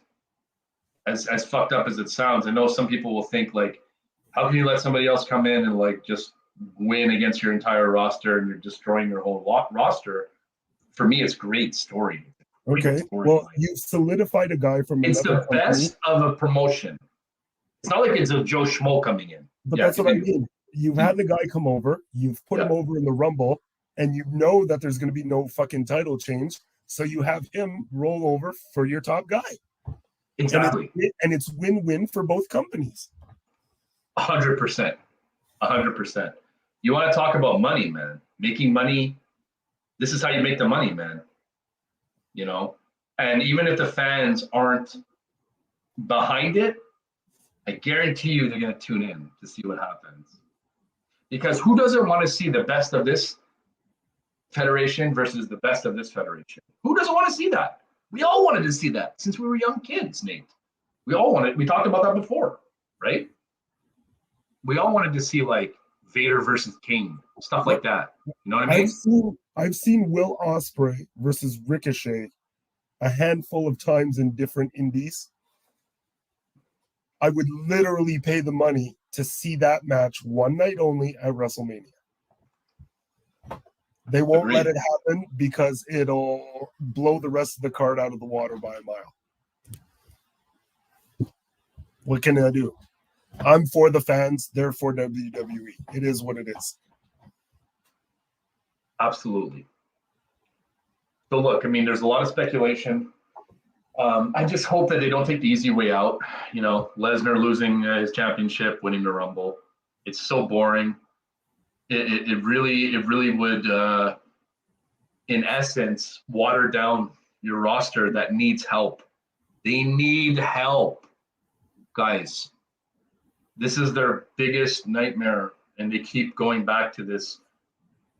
We've talked about this, Nate. Like, they keep using those veteran talents, and it's like, you can't keep doing that. And I'm not saying WWE always did that. They didn't do that. Like, back in the Attitude Era and the Ruthless Aggression, they pushed those guys. In the process of doing that, you got to bring people up. Dude, you have to, because these guys aren't going to be around forever, right? And this is my problem with WWE is like they're not doing it the right way when it comes to. They have a lot of great talent. And the reason why we don't see them as main eventers is because of how they're presented. You know, that's why when I look down that list of the Royal Rumble, it's not that I don't think that these guys can be main eventers. But here's the question, right? Like, we were raised in the golden era, you know, Attitude Era. And when you look back at the Intercontinental title, you had a half a dozen guys just going for that title that could have been viable options to be called up in the main event picture. 100%. Jake the Snake, Mr. Perfect. Can you name 3 guys right now that would be legitimately called up from the IC title picture? No. Why? because there is no IC title picture. It's a balloon that gets passed around the locker room just to give themselves some notoriety and keep the belt in competition. Who is the IC title champ? Shinsuke Nakamura has been the fucking Intercontinental Champion 670 fucking times in the last 4 years. And I don't care. And he's in the Rumble. And he's in the Rumble. Rumble. I don't care. I don't care. Like, he's past that. It's unfortunate because this guy's in the Rumble too. I would take him out of the Rumble and give him a fucking match. That's what I would do. But they don't do that. But they should. It's filler for SmackDown on Friday. Oh, we have nothing for a 20-minute segment. Okay, let's throw Shinsuke in with Jobber from fucking NXT, and we'll give them 20 minutes to spin off the ropes. Quick, but this is it. But this is it, like, because the problem with WWE is like it's very, very much it's a fast push. So I could easily see like Austin Theory being like the Iron Man for this Rumble, having 60 plus minutes, coming in at number 1 and 2 or 3 and lasting the whole Rumble and being part of the Final Four. I could see that happening. But what I'd much rather happen is Shinsuke go against Austin Theory, have him put on a hell of a match, and then have Austin Theory win that title. Right? Like, it's a simple formula. It works, guys. That's how you build a talent. And that's how. C'est même tu fais le booking, là. Quand tu fais le booking de lutte, tu fais ça de même. For those of you who aren't French, which is like 99% of my subscribers, what my buddy Nate just said is when you book wrestling, that's how you fucking do it. I think that's what you said. I have to hear it again. Lost in translation, it could have been the Mountie always gets his man. Did you see that? Did I show you that, by the way? Jacques Rougeau, Phil Trent, real quick. Trent was reffing out in Ottawa, I think, and Jacques Rougeau was there. And I'm like, please get him to give me a shout out. And I have a video of the Mountie, the real Mountie, saying like, I just want to give a shout out to the Mountie's Corner, but the real Mountie always gets his man. It was something like that. And yeah, dude, I'll share it with you after we're done here. It gave me chills. I was like, you gotta be, this is amazing, But I knew he was gonna say something about like who the real Mountie was, and I was hoping that he would. And he did that. That was awesome. But no, like you said, dude, and like Conrad's saying. By the way, Sean at Hubbard Wrestling Weekly, I gave him a program. He's down 7 pounds. That's huge, man. Like, way to go, dude. I'm super glad that it's working out for you. Pardon the pun. But great, man. Great. Keep up the good work, dude. I'm glad you're seeing some results. Sean's getting married later on this year. Congratulations, brother, in New York. Maybe we're going to be able to go out for that. Hopefully with everything happening with COVID and this and that. Hopefully I'll be able to join because I feel like that's a celebration I wouldn't want to miss. So all the best for that, Sean, and keep it up, bro. Keep pushing, baby. I love it. And Conrad has a good point here to focus on the main event talent 100%. And these are the things that, they need to sort of fix. Big E winning the Rumble, it's tricky because, like, although I'd love to see him win the Rumble, clearly he's proven that he is main event talent. I know his title reign wasn't what we kind of expected and this and that.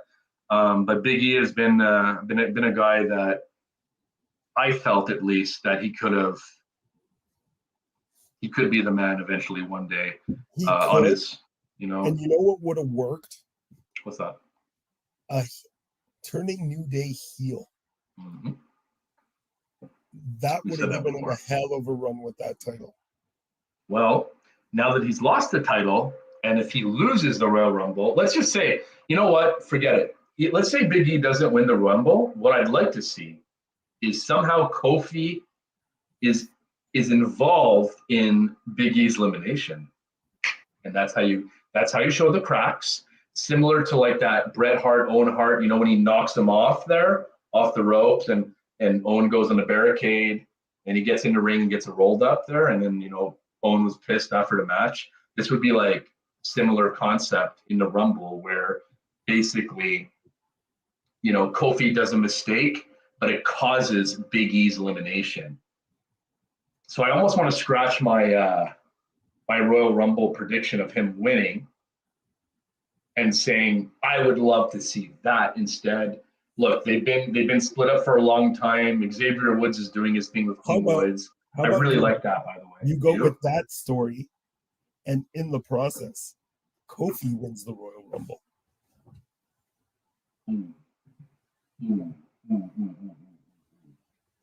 Okay, hang on a second. So, okay, hang on.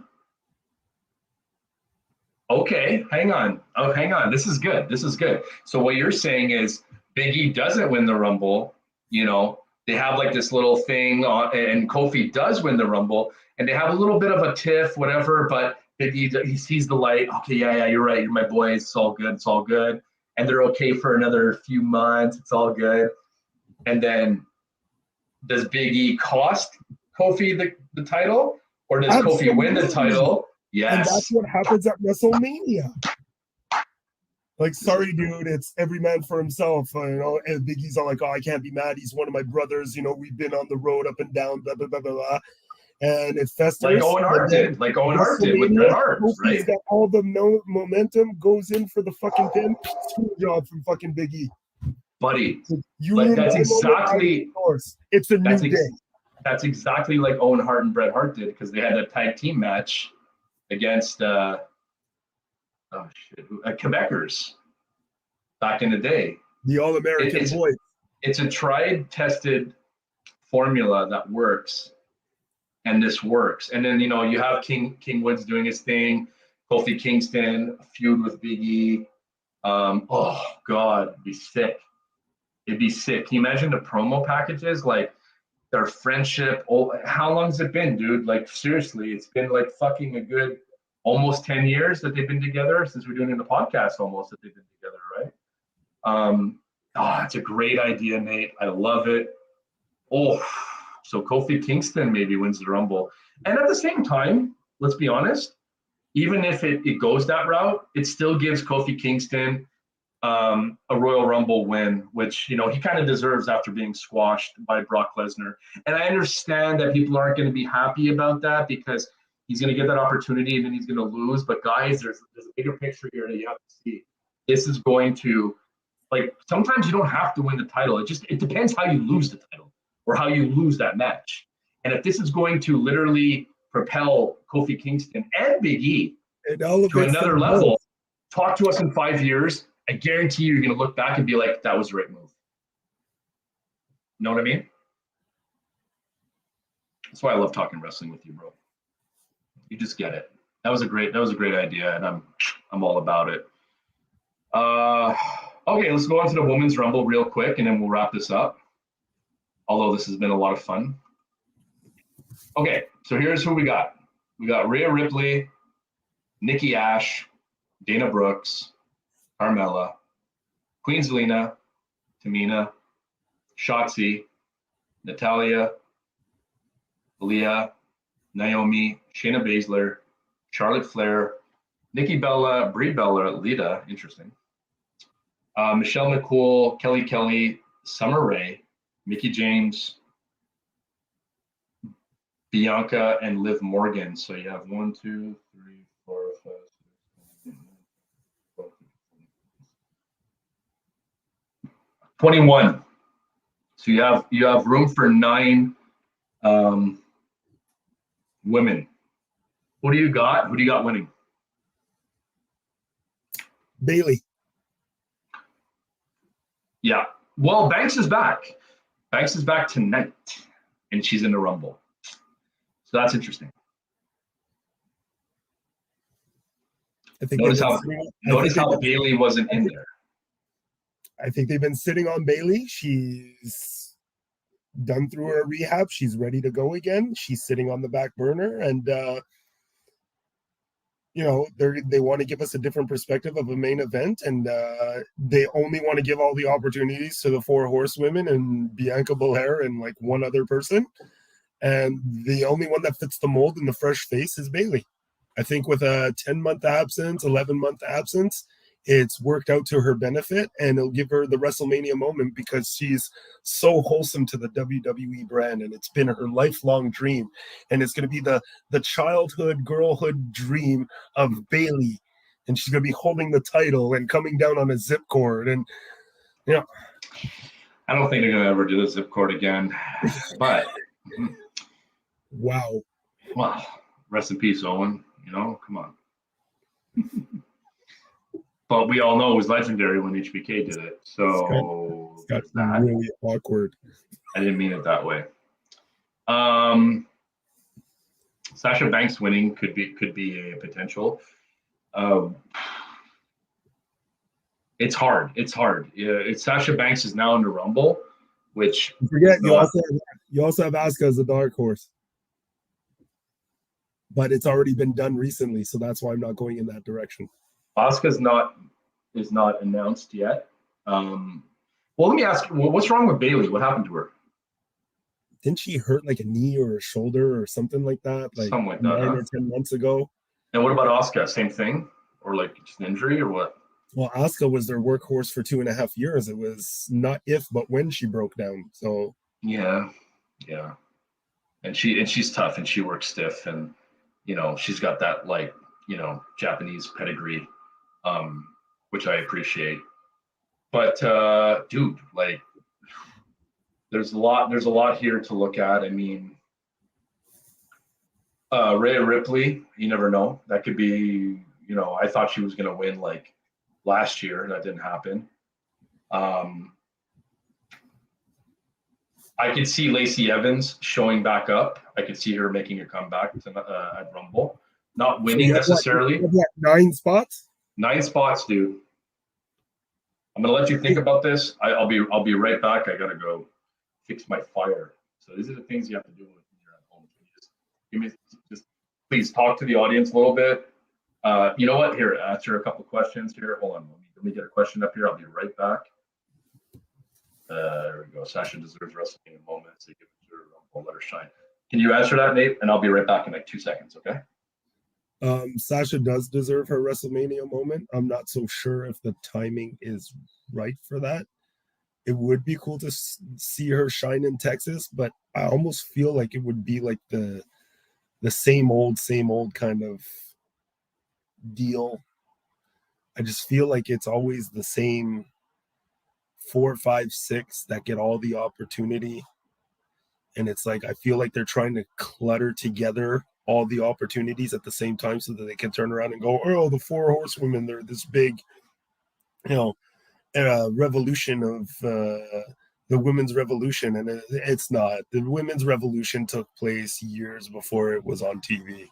And any wrestling fan that chooses to disagree with me, then it's not even worth having the conversation. The women's revolution took place in all kinds of, bingo halls and church basements and, warehouses across North America for the better part of almost, say, 15, 20 years, well before it was showcased on WWE TV. But I get how they want to brand their stuff as innovative and inspiring and the trailblazing and stuff like that, but it is what it is. Trying to see what else is over here. Yeah. You got to figure they're lacking star power. So, of course, they're going to bring Sasha back as quickly as possible just to, get the head bobbing and the attitude going again, just to stir things up just around the corner from the Royal Rumble. That makes perfect sense. It is what it is. Let me scroll through the chat here.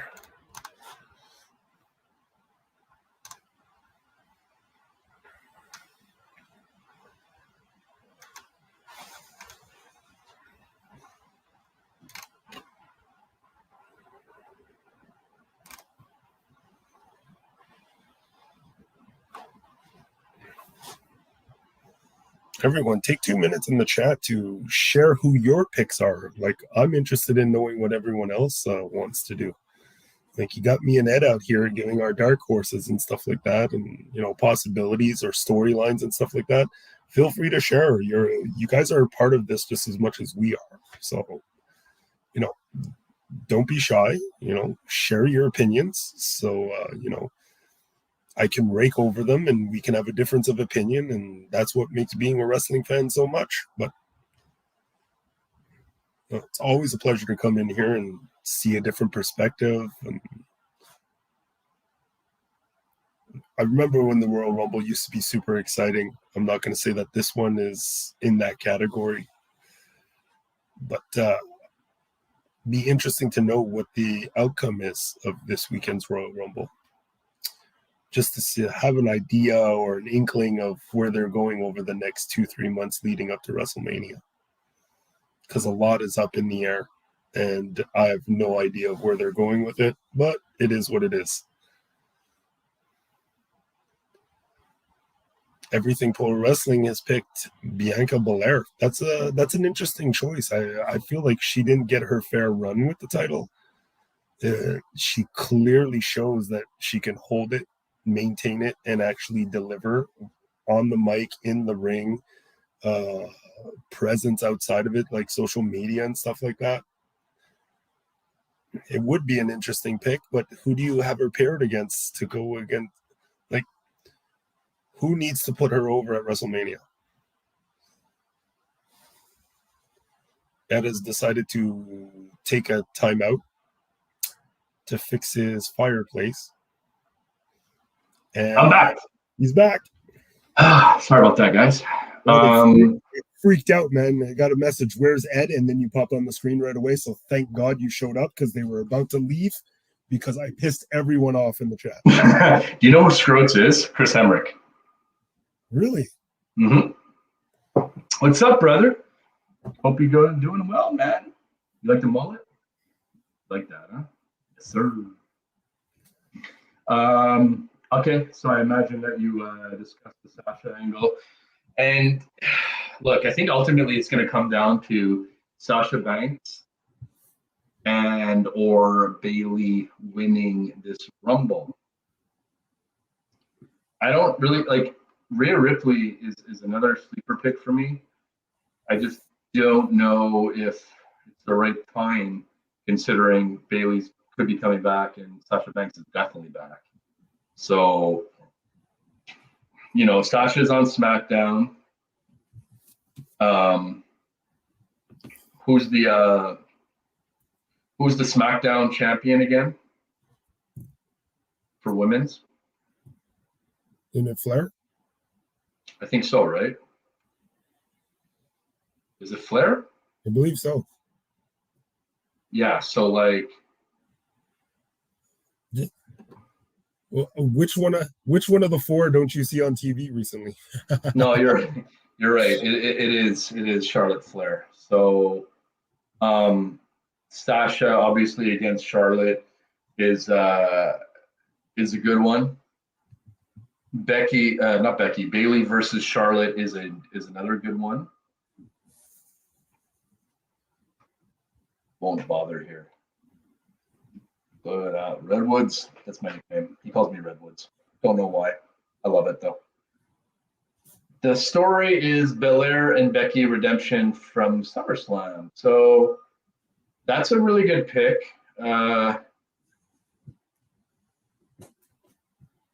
Didn't Bianca win the Rumble? Hasn't she won the Rumble? So I don't know if didn't she win like last year? Having a repeat winner. I don't mind it in this case because of how they did her at SummerSlam. That was brutal. That was shit. No? I hated it. I didn't think it was fair at all. What did you think of that? If the title was meant to be taken off like that, they should have never put on her in the first place. I think they did a rush job of it. They could have dragged that out and made that easily a Survivor Series, like You didn't have to pull it off for that fast. You could have given her a good run with it right up until Survivor Series. And if you wanted to come back to it around WrestleMania, look, you have your opportunity still. You could have had Bianca squash Carmella the same way that she did and just have Becky come out and stare at her. Didn't have to be a match. And you could have started that feud, like you said, and bring that into the next big 4 pay-per-view, right? I really didn't like that. It was like shades of Kofi Kingston getting rocked by Brock Lesnar. I understand that Becky Lynch was like your hottest thing ever, but like it's who you did it to, you know? Now, if for whatever reason Carmella would have won somehow against Bianca by hook or by crook, and then you have Becky squash her, hey, there's a story there. And Bianca sees that, this and that, whatever. And you could have went that way as well. You know what I mean? Like that could have been, if you really wanted to put the title on her, that's how you do it. Because taking your next, like, I mean, they've always had focus on the big 4, Charlotte, Becky, Bayley, Sasha. And there's a couple letters in the mix now. They've always had focus on those 4. But I think we can make a case that Bianca has been in the discussion for being that 5th one, you know? And maybe you can make a case for like Shayna Baszler or something like that as the 6th one. But still, like Shayna hasn't really found her groove yet, which is unfortunate. So interesting enough, like I wouldn't be super mad if Shayna won. I don't really know if that's going to happen. But then again, if she does win, she's on SmackDown, she's against Charlotte.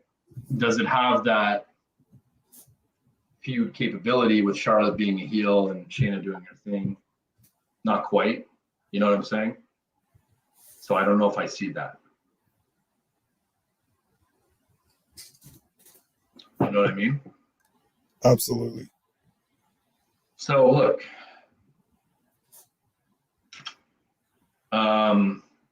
9 contestants can come back. We'll end on this because we've talked a lot. Who do you have returning? They love to do those legends. They like to do like Layla coming back or like Molly Holly or fucking Tori Wilson. Like, Bull Nakano. I like that. Is she still alive? Of course she is. Okay, cool. Doesn't look the same though. Doesn't look the same. Nikki and Brie Bella and Lita coming is interesting though. Can you see my cat in the background? He wants to get out. Mm-hmm. Hang on. Come on, Jasper. Wanna go out? Oh.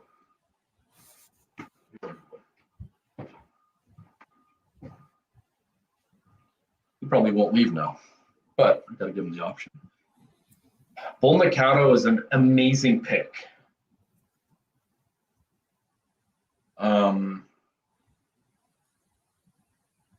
Didn't we see Alundra Blaze not too long ago? Yeah. Who else? I mean, Mickie James coming is a pretty cool story. Do you think she wins? Absolutely not. Explain. In fact, I think they're going to send her the wrong gear when she leaves. Ooh. In a trash bag? The one thing that I love about that story is that Mickie James has elected to do what was best for the fans, Impact Wrestling. And her decision is totally based on the fact that it has nothing to do with WWE. She's not doing them a favor, they're doing her one. And I love the leverage that she's showing in this. Me too.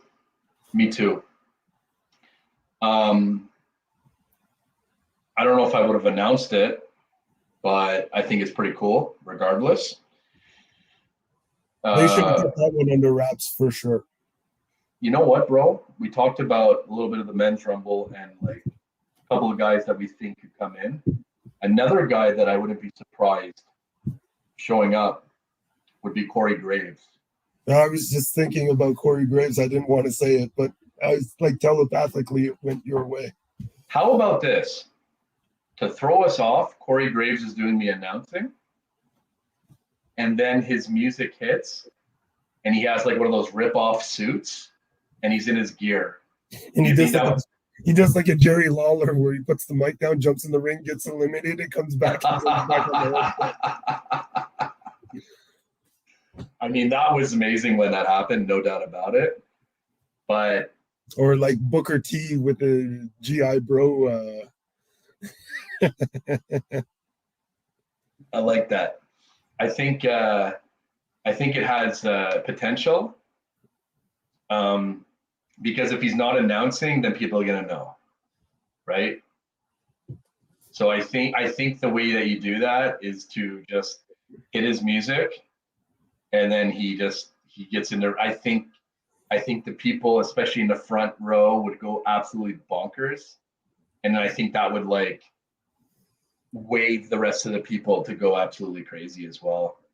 And I hope he has a good showing. Since we're speaking of comebacks, what about the idea of maybe Paige going back to the Women's Royal? Agreed. I wanted to talk about that. Paige is definitely one of my picks to come back. I think it's super merited. Hell, if she does come back, I wouldn't even be mad if she won. I would not even be mad if she won. You could see it happening, bro. It's a good story, just like Edge. If they kept it under wraps, it's a very good story, bro. If they did a good job with that one. Then they've done it before. We've seen it. We saw it with Edge. We saw it with the Hardy Boys at WrestleMania 33. They're capable of doing it, and they seem to be listening to that more and more in the last like five years or so, where they realize like this is the way to actually do it. This is how you actually, because if Paige shows up, man, she's gonna have the whole fan base behind her. She'll have like CM Punk's comeback, something like that, or like an Edge comeback, similar. It could be tricky because if it comes down to like Paige and Sasha Banks, well, the fans they might be split, but at the same time, I feel like a lot of the fans would side with Paige. I don't think they split when they come to Sasha Paige. I think they lean over Paige, just because it's different. It's a better story, right? We love the comeback story. We always have as wrestling fans, especially when their careers are supposed to be cut short and they come back. The childhood dream of Sean Page. Exactly. Conrad, Wade Barrett. That's an interesting prediction, brother. I would love to see that. All of Nexus. Ooh. Well, there goes all of them. Like there's like 6-7 guys in that. Ryback is coming back. Ryback. Yeah. Daniel Bryan comes out with his tie. He chokes an announcer with it. Sorry, Justin Roberts. Oh, wait, he's in AEW. Stay away from Bryan Danielson. But Ryback, Michael Tarver. I can't believe you remember Michael Tarver. I don't know why I liked him. I kind of liked him. Justin Gabriel. Heath Slater. Who am I missing? Which is cool because that would be an Impact jump. David, what's his face there? Otunga. Thank you. David Otunga was one. What a group. Unfortunately, didn't work out. But Wade Barrett coming back would be interesting. That'd be a big pop. Armband if it goes down. I still have my armband. Do you have one? Absolutely. Fuck yeah. Do you have the big N? No. You don't have the t-shirt, but you have the armband. Yep. You should have wore the armband tonight. It would have went with your the rest of your gear. You know what I mean? Either next us or against us. All right, let's try to answer a couple of questions here before we sign off. I'm going back in time. We talked about that. You think we'll get an Orton versus Cena final time in one of these manias? 100%. Yes, I do. I do feel like we should see one more of those, especially if it comes down to if Orton gets the world title tied record with Ric Flair, the same as John Cena. I feel like it would be an interesting match. But I feel like that's the way you got to do it. If you're gonna do it, the big stipulation is who's gonna break Ric Flair's record. Is it gonna be Orton or is it gonna be Cena? And you bring Ric Flair in as the special referee. Ooh,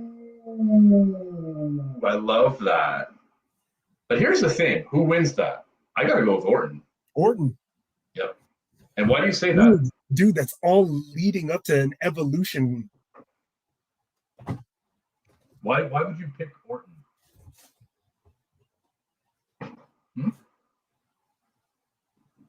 Why would you pick him over Cena? You get like a whole skirmish with the two, and Ric Flair starts showing bias towards Orton. Batista comes out of the back saying, no, you guys are going to do business properly, this fucking bullshit. And then all of a sudden, on Cena, Orton gets the win, 1, 2, 3, Evolution walks out with the title.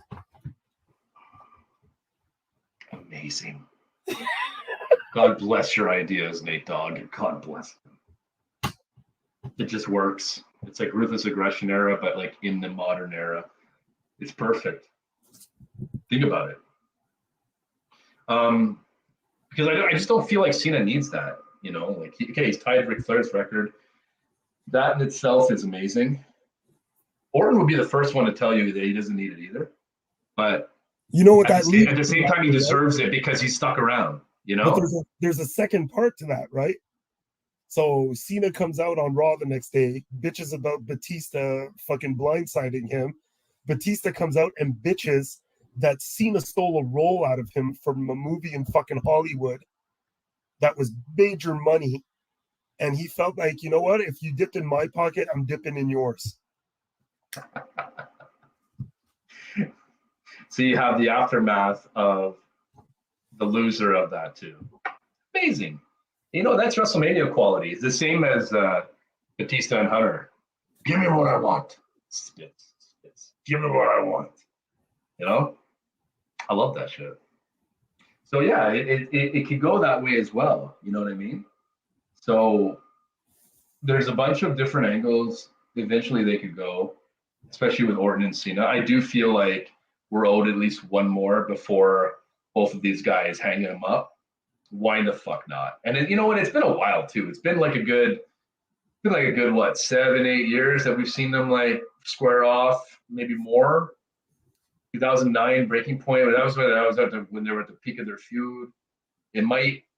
I'm trying to remember, like, you know, and like they have like similar. You know what it was? It was TLC, champion versus champion, and Orton won. I think that was 2012 or 2013. So it's been a while. So sometimes, you know, you got to see that kind of stuff, right? What else we got? Come on, man. We killed the card. You know we got nothing else. Yeah, I know you're right. I just want to see if there's anything. Oh, look, we got invited to badmouth another chat tomorrow. What's that? I said we got invited to badmouth another chat tomorrow night. Which one? What Lauren just wrote. Oh, true, huh? Yeah, exactly. I think Lashley wins and Brock enters the Rumble. Unfortunately, it's a very big possibility. I just hope we don't see it. So there's that.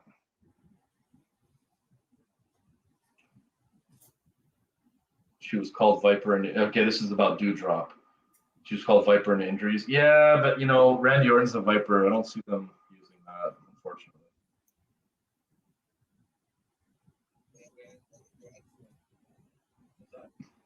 Niven.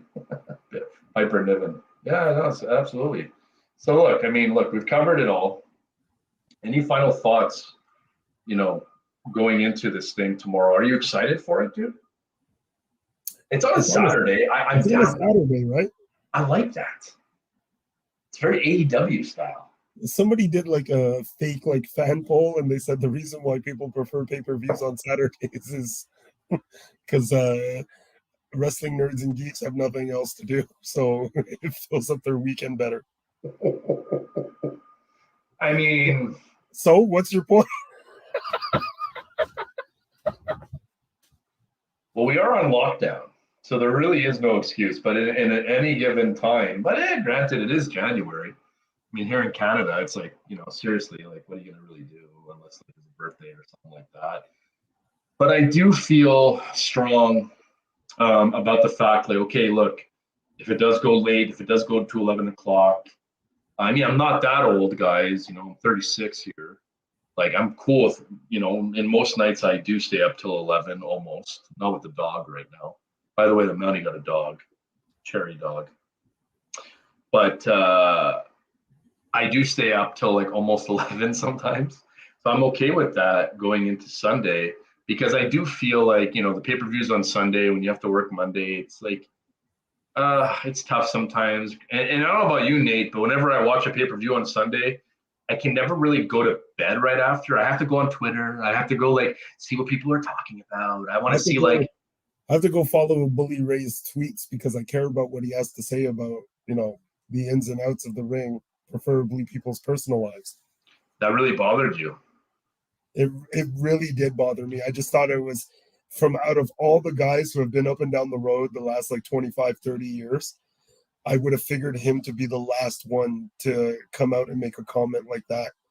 And I don't know if it was whether to get a reaction and a rating for his show, or if it was a sentimental, like, dude, you've been in that locker room and you owe more class to your brethren than doing that. I don't give a shit what rating you were looking for. I mean, I totally agree. In my mind, like, I would never, ever, mark my words now, guys, I would never, ever put down somebody else or say something that is not from my heart in that moment to elevate my ratings or my channel. To me, it's not morally right. Like, this stuff lasts with you forever. That's why you bring me on as a guest. Yeah, so you can do that for me. You get me to make the unpopular comment, and that way you get a rating. I mean, it's the smart people like it. You have to turn around and go, not me, my guest. You were always bad cop in PDC, and you know that. I was the one that you were like, I don't care if anybody listens to us, it's their loss. And I was like, no, guys, we really appreciate you. Please come back. Remember? Like, that's how it was. But that was the good dynamic that we have. Like, we talk wrestling. We're on the same page for a lot of it. And at some point, sometimes we're not. We predicted cards up and down. And at the end of the day, people like to listen to our thoughts. And I mean they're valid too, right? Like, and I want to talk a little bit about like AEW, what they're doing and stuff like that, because like, if that's cool with you, I know we talked about the Rumble, but like, man, they're just on another level, bro. Like, with what they're doing, it's just, they are scripting and writing wrestling for fans like you and me. Yes. Their style reminds me of old school, like WCW in a sense, but better, Like modern WCW. Modern WCW, like Starrcade. Paying homage to where it was from before. Like when you see the likes of Sting, I love the dynamic of Sting and Darby. I love the fact of old and new. I love the long-term storytelling. I love the fact that these guys are building their names on a platform that they deserve, and, well, not necessarily deserve, but they earn it, and they earn it every week. And they're progressively getting better. And every week, whether you're watching Elevation Dark, Dynamite, or Rampage, you're always getting different styles of wrestling. You get lucha libre, a little bit hardcore, a little bit, traditional sense. Well, what does that remind you of? WCW. cruiserweight division. Yeah, the heavyweight division. And you know what's funny, dude? If That's you why ever I'm go waiting back, for them to sign Prince Iakea. yeah. And if you ever go back and watch like some of the old WCW pay-per-views, it's a very similar format because they weren't big on like backstage segments or big promos. It was just like, this is the next match. This is the next match. Let's go, go, go. And I feel like AEW kind of mimics that. If you watch their pay-per-views, yes, sometimes there is a promo and they show why these guys hate each other. At the end of the day, that's all you need in wrestling. Yeah, the thing is that the format is different, and you don't see as many as the of the long-winded promos in the middle because they don't use it as filler. They always do like a special feature the night before the pay-per-view. Right. It's like tune into TBS at 10 o'clock and we'll talk about, why this is important. Whatever it is, like spring break or whatever the fucking thing is. And it's like a 1 hour of all the promo, all the video packages put together. And then they take the best like 2 out of those entire hour and use those packages in the pay-per-view. But for the big matches, you have JR and Shivani carrying the show verbally, like vocally. Well, it's not the same anymore, right? Like, when JR and that were in WWE, they were getting screamed in their ear from McMahon to like say this and say this and say this. And that's not easy to be yelled at while you're saying something, while you're listening to the crowd, while you're, like there's a lot going on. Like, I don't know about you, man, but like if I'm on the phone with somebody and my wife's trying to talk to me and vice versa, forget about it. Like, it's hard. And JR obviously has like a higher threshold for that kind of shit because of his upbringing, tough Oklahoma boy and his father and all this kind of stuff. And he's admitted that.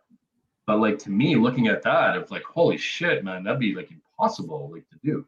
And I feel like AEW doesn't really have that same level of micromanaging, They seem to like let them fly.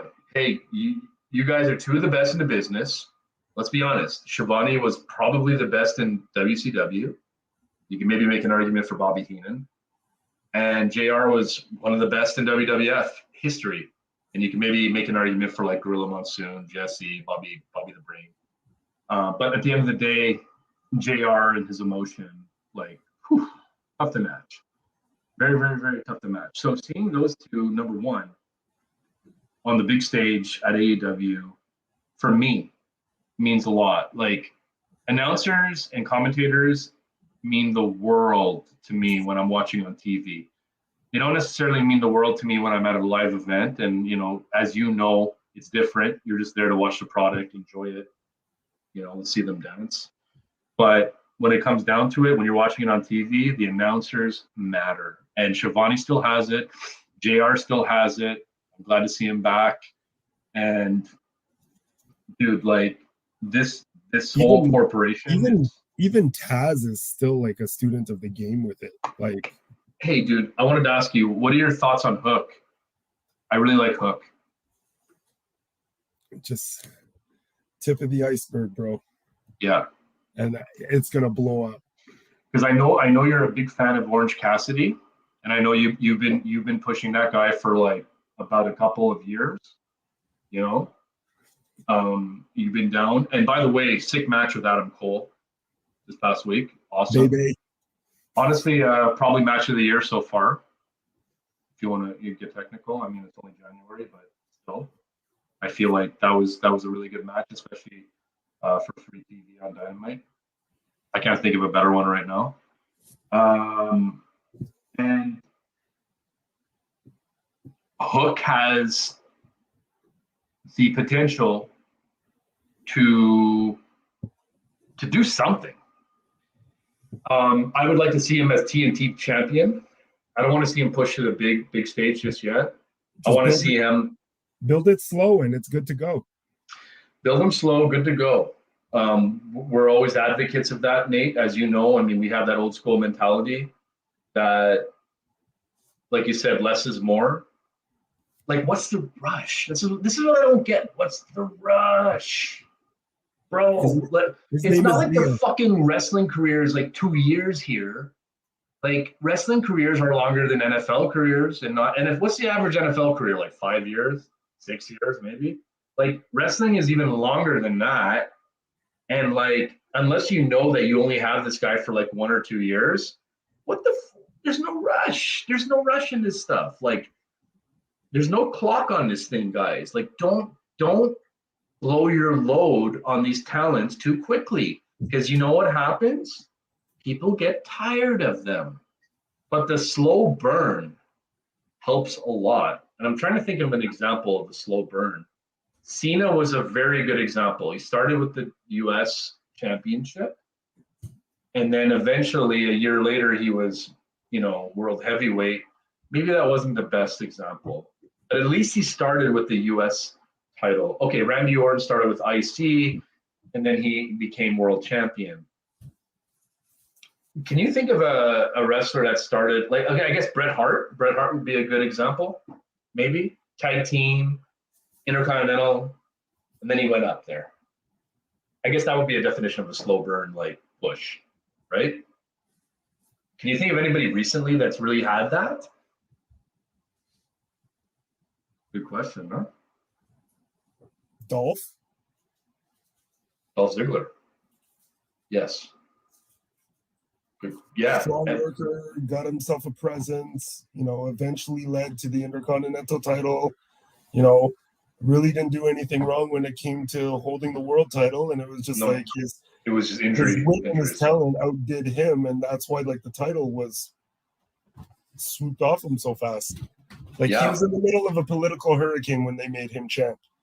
But it was also a case where guys were dinged up and guys were coming back, and he got dinged up. So, yeah, it was unfortunate. And I know some people are talking about Del Rio coming back, being Royal Rumble. I would hate that. Can you imagine if fucking Paige comes back and Del Rio? Oh, good Lord. With all that said, I would like to see Paige eliminate Del Rio. 100%. And not just eliminate him, like go underneath the ropes and kick the absolute living shit out of him. You tell me that's not good? I'm all about that. Or as soon as he gets you get Rodriguez to distract him, get him eliminated from the Rumble, and then Paige jumps in his fucking car and runs him over. There's a lot of wrestlers out there that I don't like, but there's certain ones out there that I hate, and I think Del Rio would have to be one of those guys that I really hate. He had like a 6-month run where he was the hot thing in wrestling, and don't get me wrong, in the moment I thought he was awesome. Similar to what I thought about Fandango, which by the way, that could be another special entry. His song and shit, I think that would be cool for a comedy spot. We need that. Well, if they're gonna do that, go all out and get the Fashion Files on for one night. I love the Fashion Files. That should have went on for like years. They should have got the straps, bro. We said it. Oh, I didn't buy their T-shirt for nothing, man. Like, dude, 100%. I'm with you, man. I'm 100% with you. Big facts. But yeah, like, I don't know. Like, Del Rio is just one of those guys, in my opinion.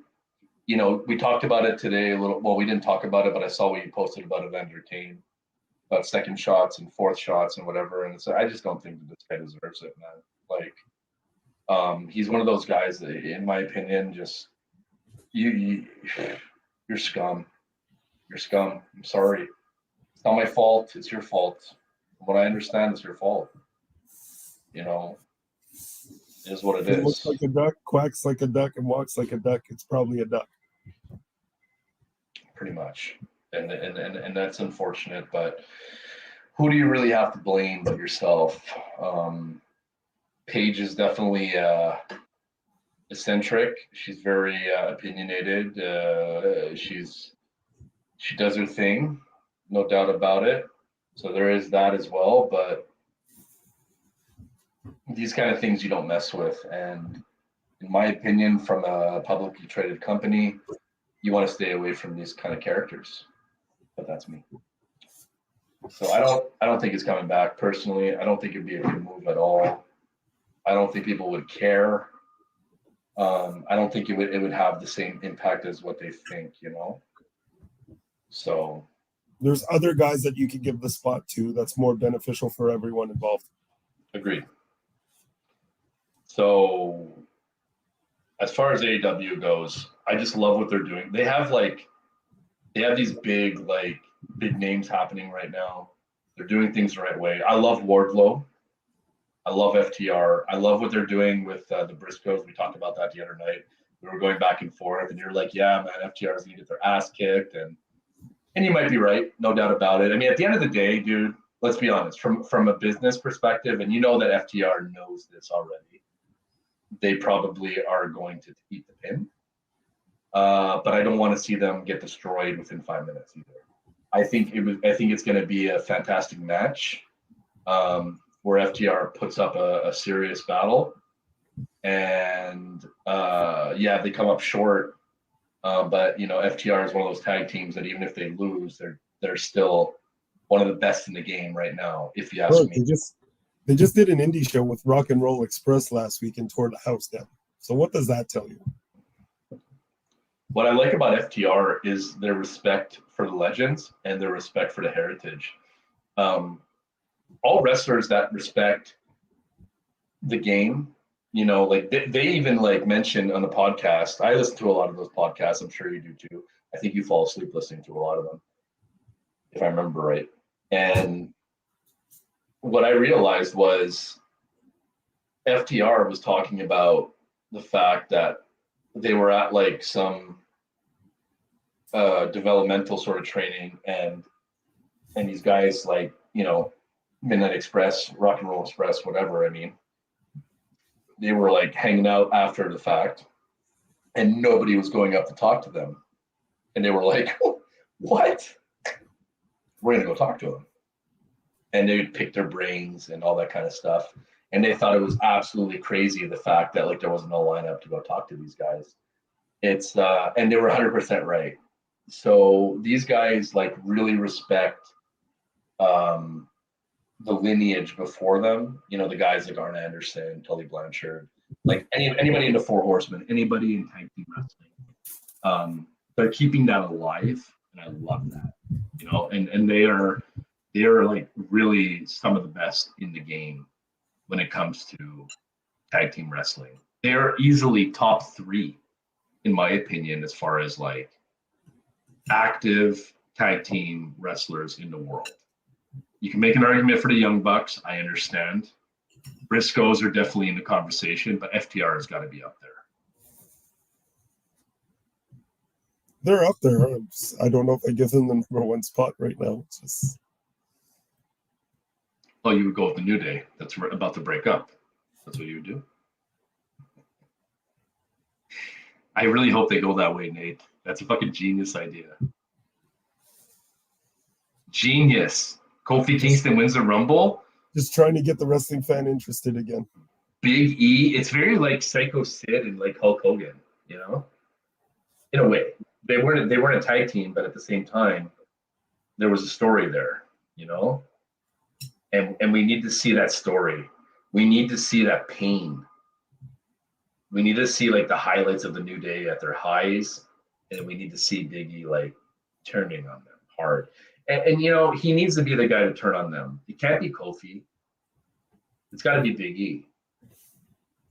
And why not?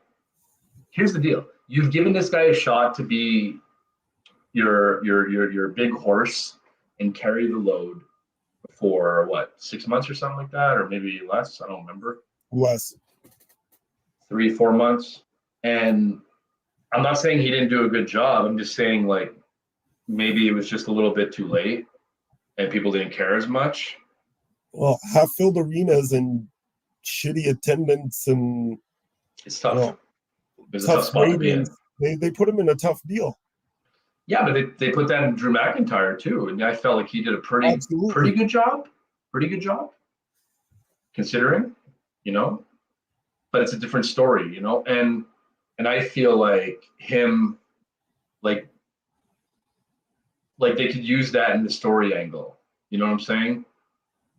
Like, oh yeah, okay, Kofi, you know, when you were champion, you had this and this and this, but when I was champion, like, oh, I had to like battle this and this and this. It wasn't as easy, but I did my thing. You know what I mean? Like Kofi, when he was champion, he had crowds, he had this. Like, why not use that? Use your pieces around you to create a Bro, great story. just with him walking around with the tag titles, you know, we had that free bird rule, and you know, I always had to, you know, share the title. It could have been any two of us. Well, I'm done sharing. Yeah, or like you guys were always injured, and I always had to be in the ring because it was always Woods out or Kofi out. Big E was always there, I think, more or less. Like use these little things, these little tidbits in promos. Give one week, give one in another week. You don't have to say it all in one promo. That's the thing like about wrestling.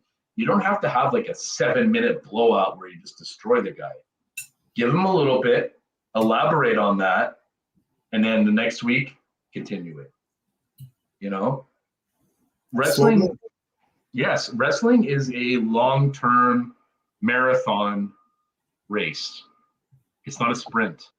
And sometimes these guys forget that. They're trying to get these quick ratings, trying to get people in it. And the problem is, Yeah, but Ed, you need to understand that they're in a predicament where they don't know if they're going to get their shit in from week to week. You get 2 minutes on Raw Monday. You might get 3 minutes on Raw the next week, and then you get a 6-minute segment for your entire match the week after that. You don't know if you're going to get your shit in. yeah, I know. And that's the unfortunate thing because, like, in my mind, if something's hot, you give it the TV time that it's merited, you know? If you could give Brock Lesnar 15 minutes in a cowboy hat holding a title, you can make it work for anyone else. Yeah, and I guarantee if you give Big E a heel like 5-minute promo, see what I did there? 5-minute promo where he just destroys Kofi on one topic, I guarantee you fans are going to be like, ooh, what's he going to say next? What's he going to say next? This is how you get people to tune in every week. Little things, man. Little tidbits. Just light the fire. Just light it. And watch it go. Watch it go. Like you said, less is more. And wrestling is so big like that. Like you look back into histories and stuff like that. Like it was nothing big and extravagant, but it was like from the gut, from the heart. A lot of these promos were from the heart. They zoned in on one topic, except for like Macho Man and Hulk Hogan. He spoke about like 5 different topics, but that was the promo building up to WrestleMania. You're allowed to do it at the end of it, but not at the beginning. You don't have to do that. Like what who was it? Was it MJF and CM Punk? Like that's been crazy, that whole thing. MJF is fantastic, absolutely fantastic, and I can't wait to see Wardlow turn on him like Batista did to Triple H. That's coming. I hope he doesn't, just to piss the fans off. I mean, why not, right? Everybody expects it. Does it have to happen? I don't know.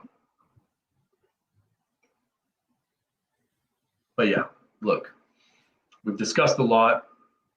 Royal Rumble's tomorrow night. I am, for one, I'm looking forward to it. I always do. I hope that it's not one of those, like I said before, one of the guys loses their title matches, they enter the Rumble and they win. I think that's a cop-out. I think it's too easy. And I think it just eliminates all kinds of interesting possibilities that we've discussed tonight, right? So lazy writing, which is not necessary because you have the talent. So utilize that talent, bring up your guys, because I guarantee you this: if you don't start doing that right now, the problem is this is not a regular pay-per-view. This is a pay-per-view that leads into WrestleMania. So if you screw it up tomorrow, you're basically screwing up the next like 4 months, right? Or 3 months. and you've wasted another year. Like, if you have a TV show and you always kind of push the same sort of main actors in it, people are going to stop watching. They want to see other characters come up, and they get invested in them and stuff like that. And WWE needs to understand that if they're going to be a weekly episodic show, and if you want to have people tune in, give us variety. Give us variety. Dude, it worked for the Attitude Era. It worked for Ruthless Aggression Era. They have the talent. They just need to utilize it properly. I'm not saying give Austin Theory the Royal Rumble spot, but maybe make him a top 4, bottom 4, last 4, and then make that mean something afterwards. Don't just have him be a bottom 4, last 4, and then forget about it. Like, these things have to go somewhere.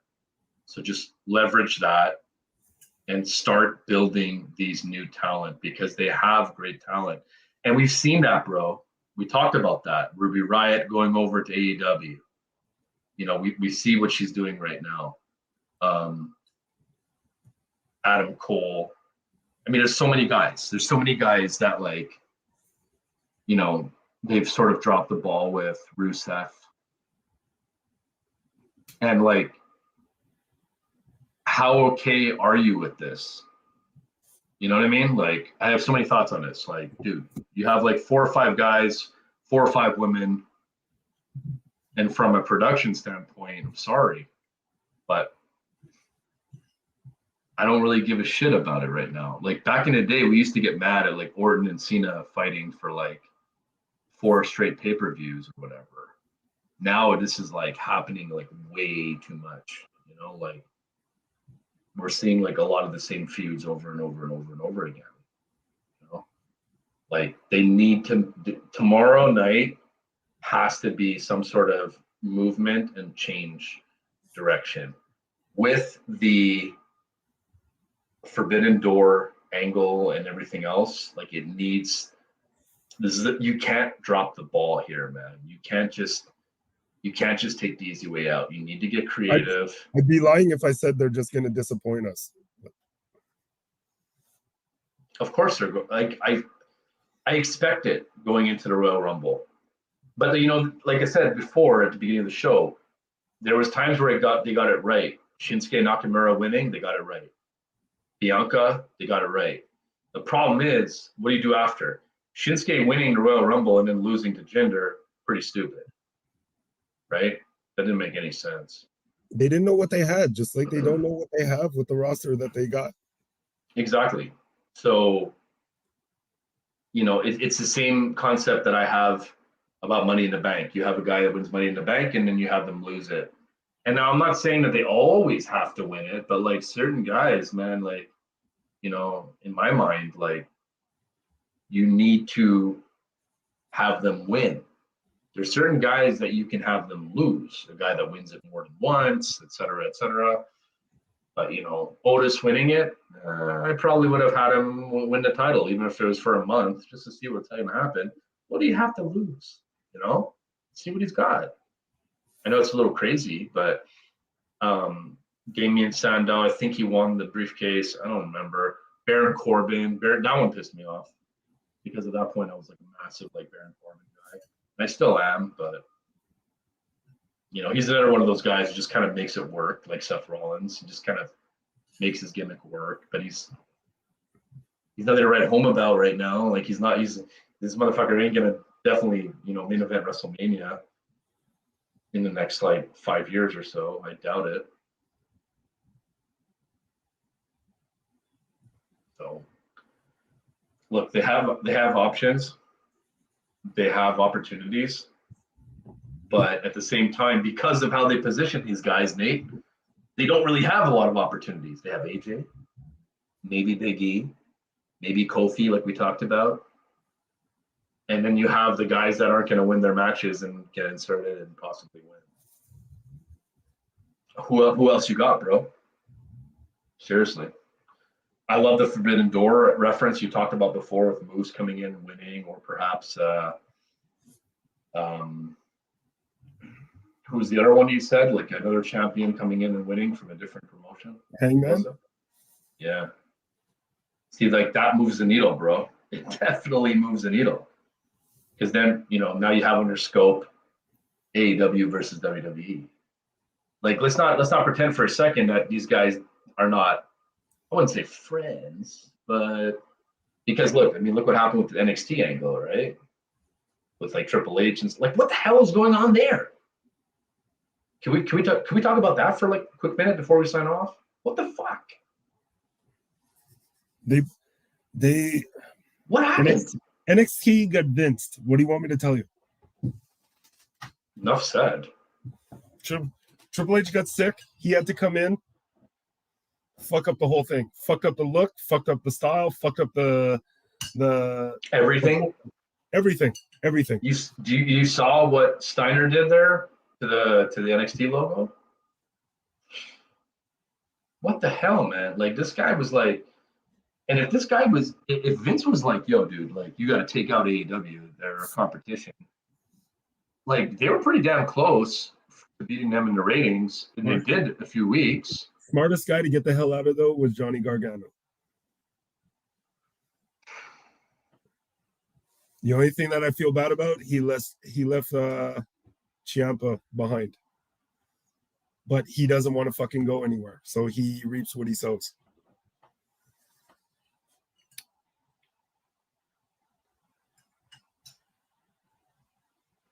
Who, Ciampa? Yep. Yeah, he doesn't want to go on the main roster. He's got the kid. You reap what you sow. Well, can you really blame He's just going to put everyone that comes through there over. Like they've maxed out what they can do with Ciampa at that level. See, that's the thing, right? Like when it comes down to it, like you want to, obviously your goal should be to go on the main roster. A common fear is how you're going to be utilized. Sometimes they get it right. Sometimes they don't. A lot of times they don't. But sometimes they get it right. Look at what do you call them there? D'Angelo and Montez there. Like they're doing well, right? Like there's certain aspects where they get it right. Montez Ford, by the way, has the ability to possibly be a heavyweight champion one day. I really believe that. That's another. What do you think? It's another topic for another day, dude. Absolutely. But look, at the end of the day, Royal Rumble's tomorrow. It's not too far away. What time does it start? Like 7? Something like that? Yeah. I didn't even know it was tomorrow until we started talking about it. This was a lot of fun, man. Thanks for joining me. Always a pleasure. Some great takes tonight. 2.5 hours of just banter. It's been a while. We knew that we were going to go over our normal 1.5 hour limit. We had a feeling because of how many things due to COVID restrictions and lockdowns, we have a lot more on our mind, which means we're going to double the time of our talking. Pretty much. And let's be honest, none of us are driving home right now, so that extra hour is put to good use. So look, man, I really appreciate you being on here with me. Do you have TikTok, by the way? Nope. Okay. I suggest you get it because maybe we could do like a TikTok live. I have about, I think 2,300 subscribers there. So there's a lot of people that want to know like a lot of things, and I don't really go live too often, but I think it'd be cool. So if you want to make an account and we can go live there, and it's super easy, just random on the spot, do it for 5-10 minutes at a pop, whatever, and get our thoughts out there, that sort of thing. People will really appreciate it. So think about that. Only if they appreciate it. Holy shit. They should. But yeah, bro, listen, man, thanks a lot for being here. This was a lot of fun. I had a blast. A couple of beers. Always a pleasure. It was a throwback to the old coming over to your apartment days, filming the PDC with the headphones there. Say hi to Melissa. I see her sort of in the background, kicking around, you know, like checking on the hamster here and there. Hope the horsies are doing well. Hi, Mountie. Hey, and you know, be safe, brother. Thanks again, and we'll do this again soon. All right, man. I'll let you know about this celebrity thing, celebrity Jeopardy. Hey, it's Rebecca. It's your mother. I'll let you know about this WWE Jeopardy thing. It's pretty cool, man. You should come check it out. All good. You have my deets. You know how to get in touch. Right on, bro. Okay, man. I'll let you go. Thanks a lot. If you want to let some couple people know where to find you, and you know, we could.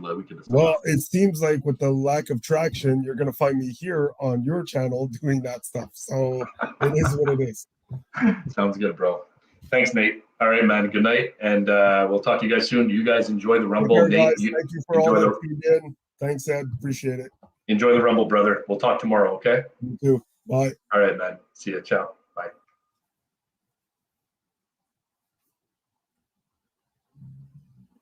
Can you leave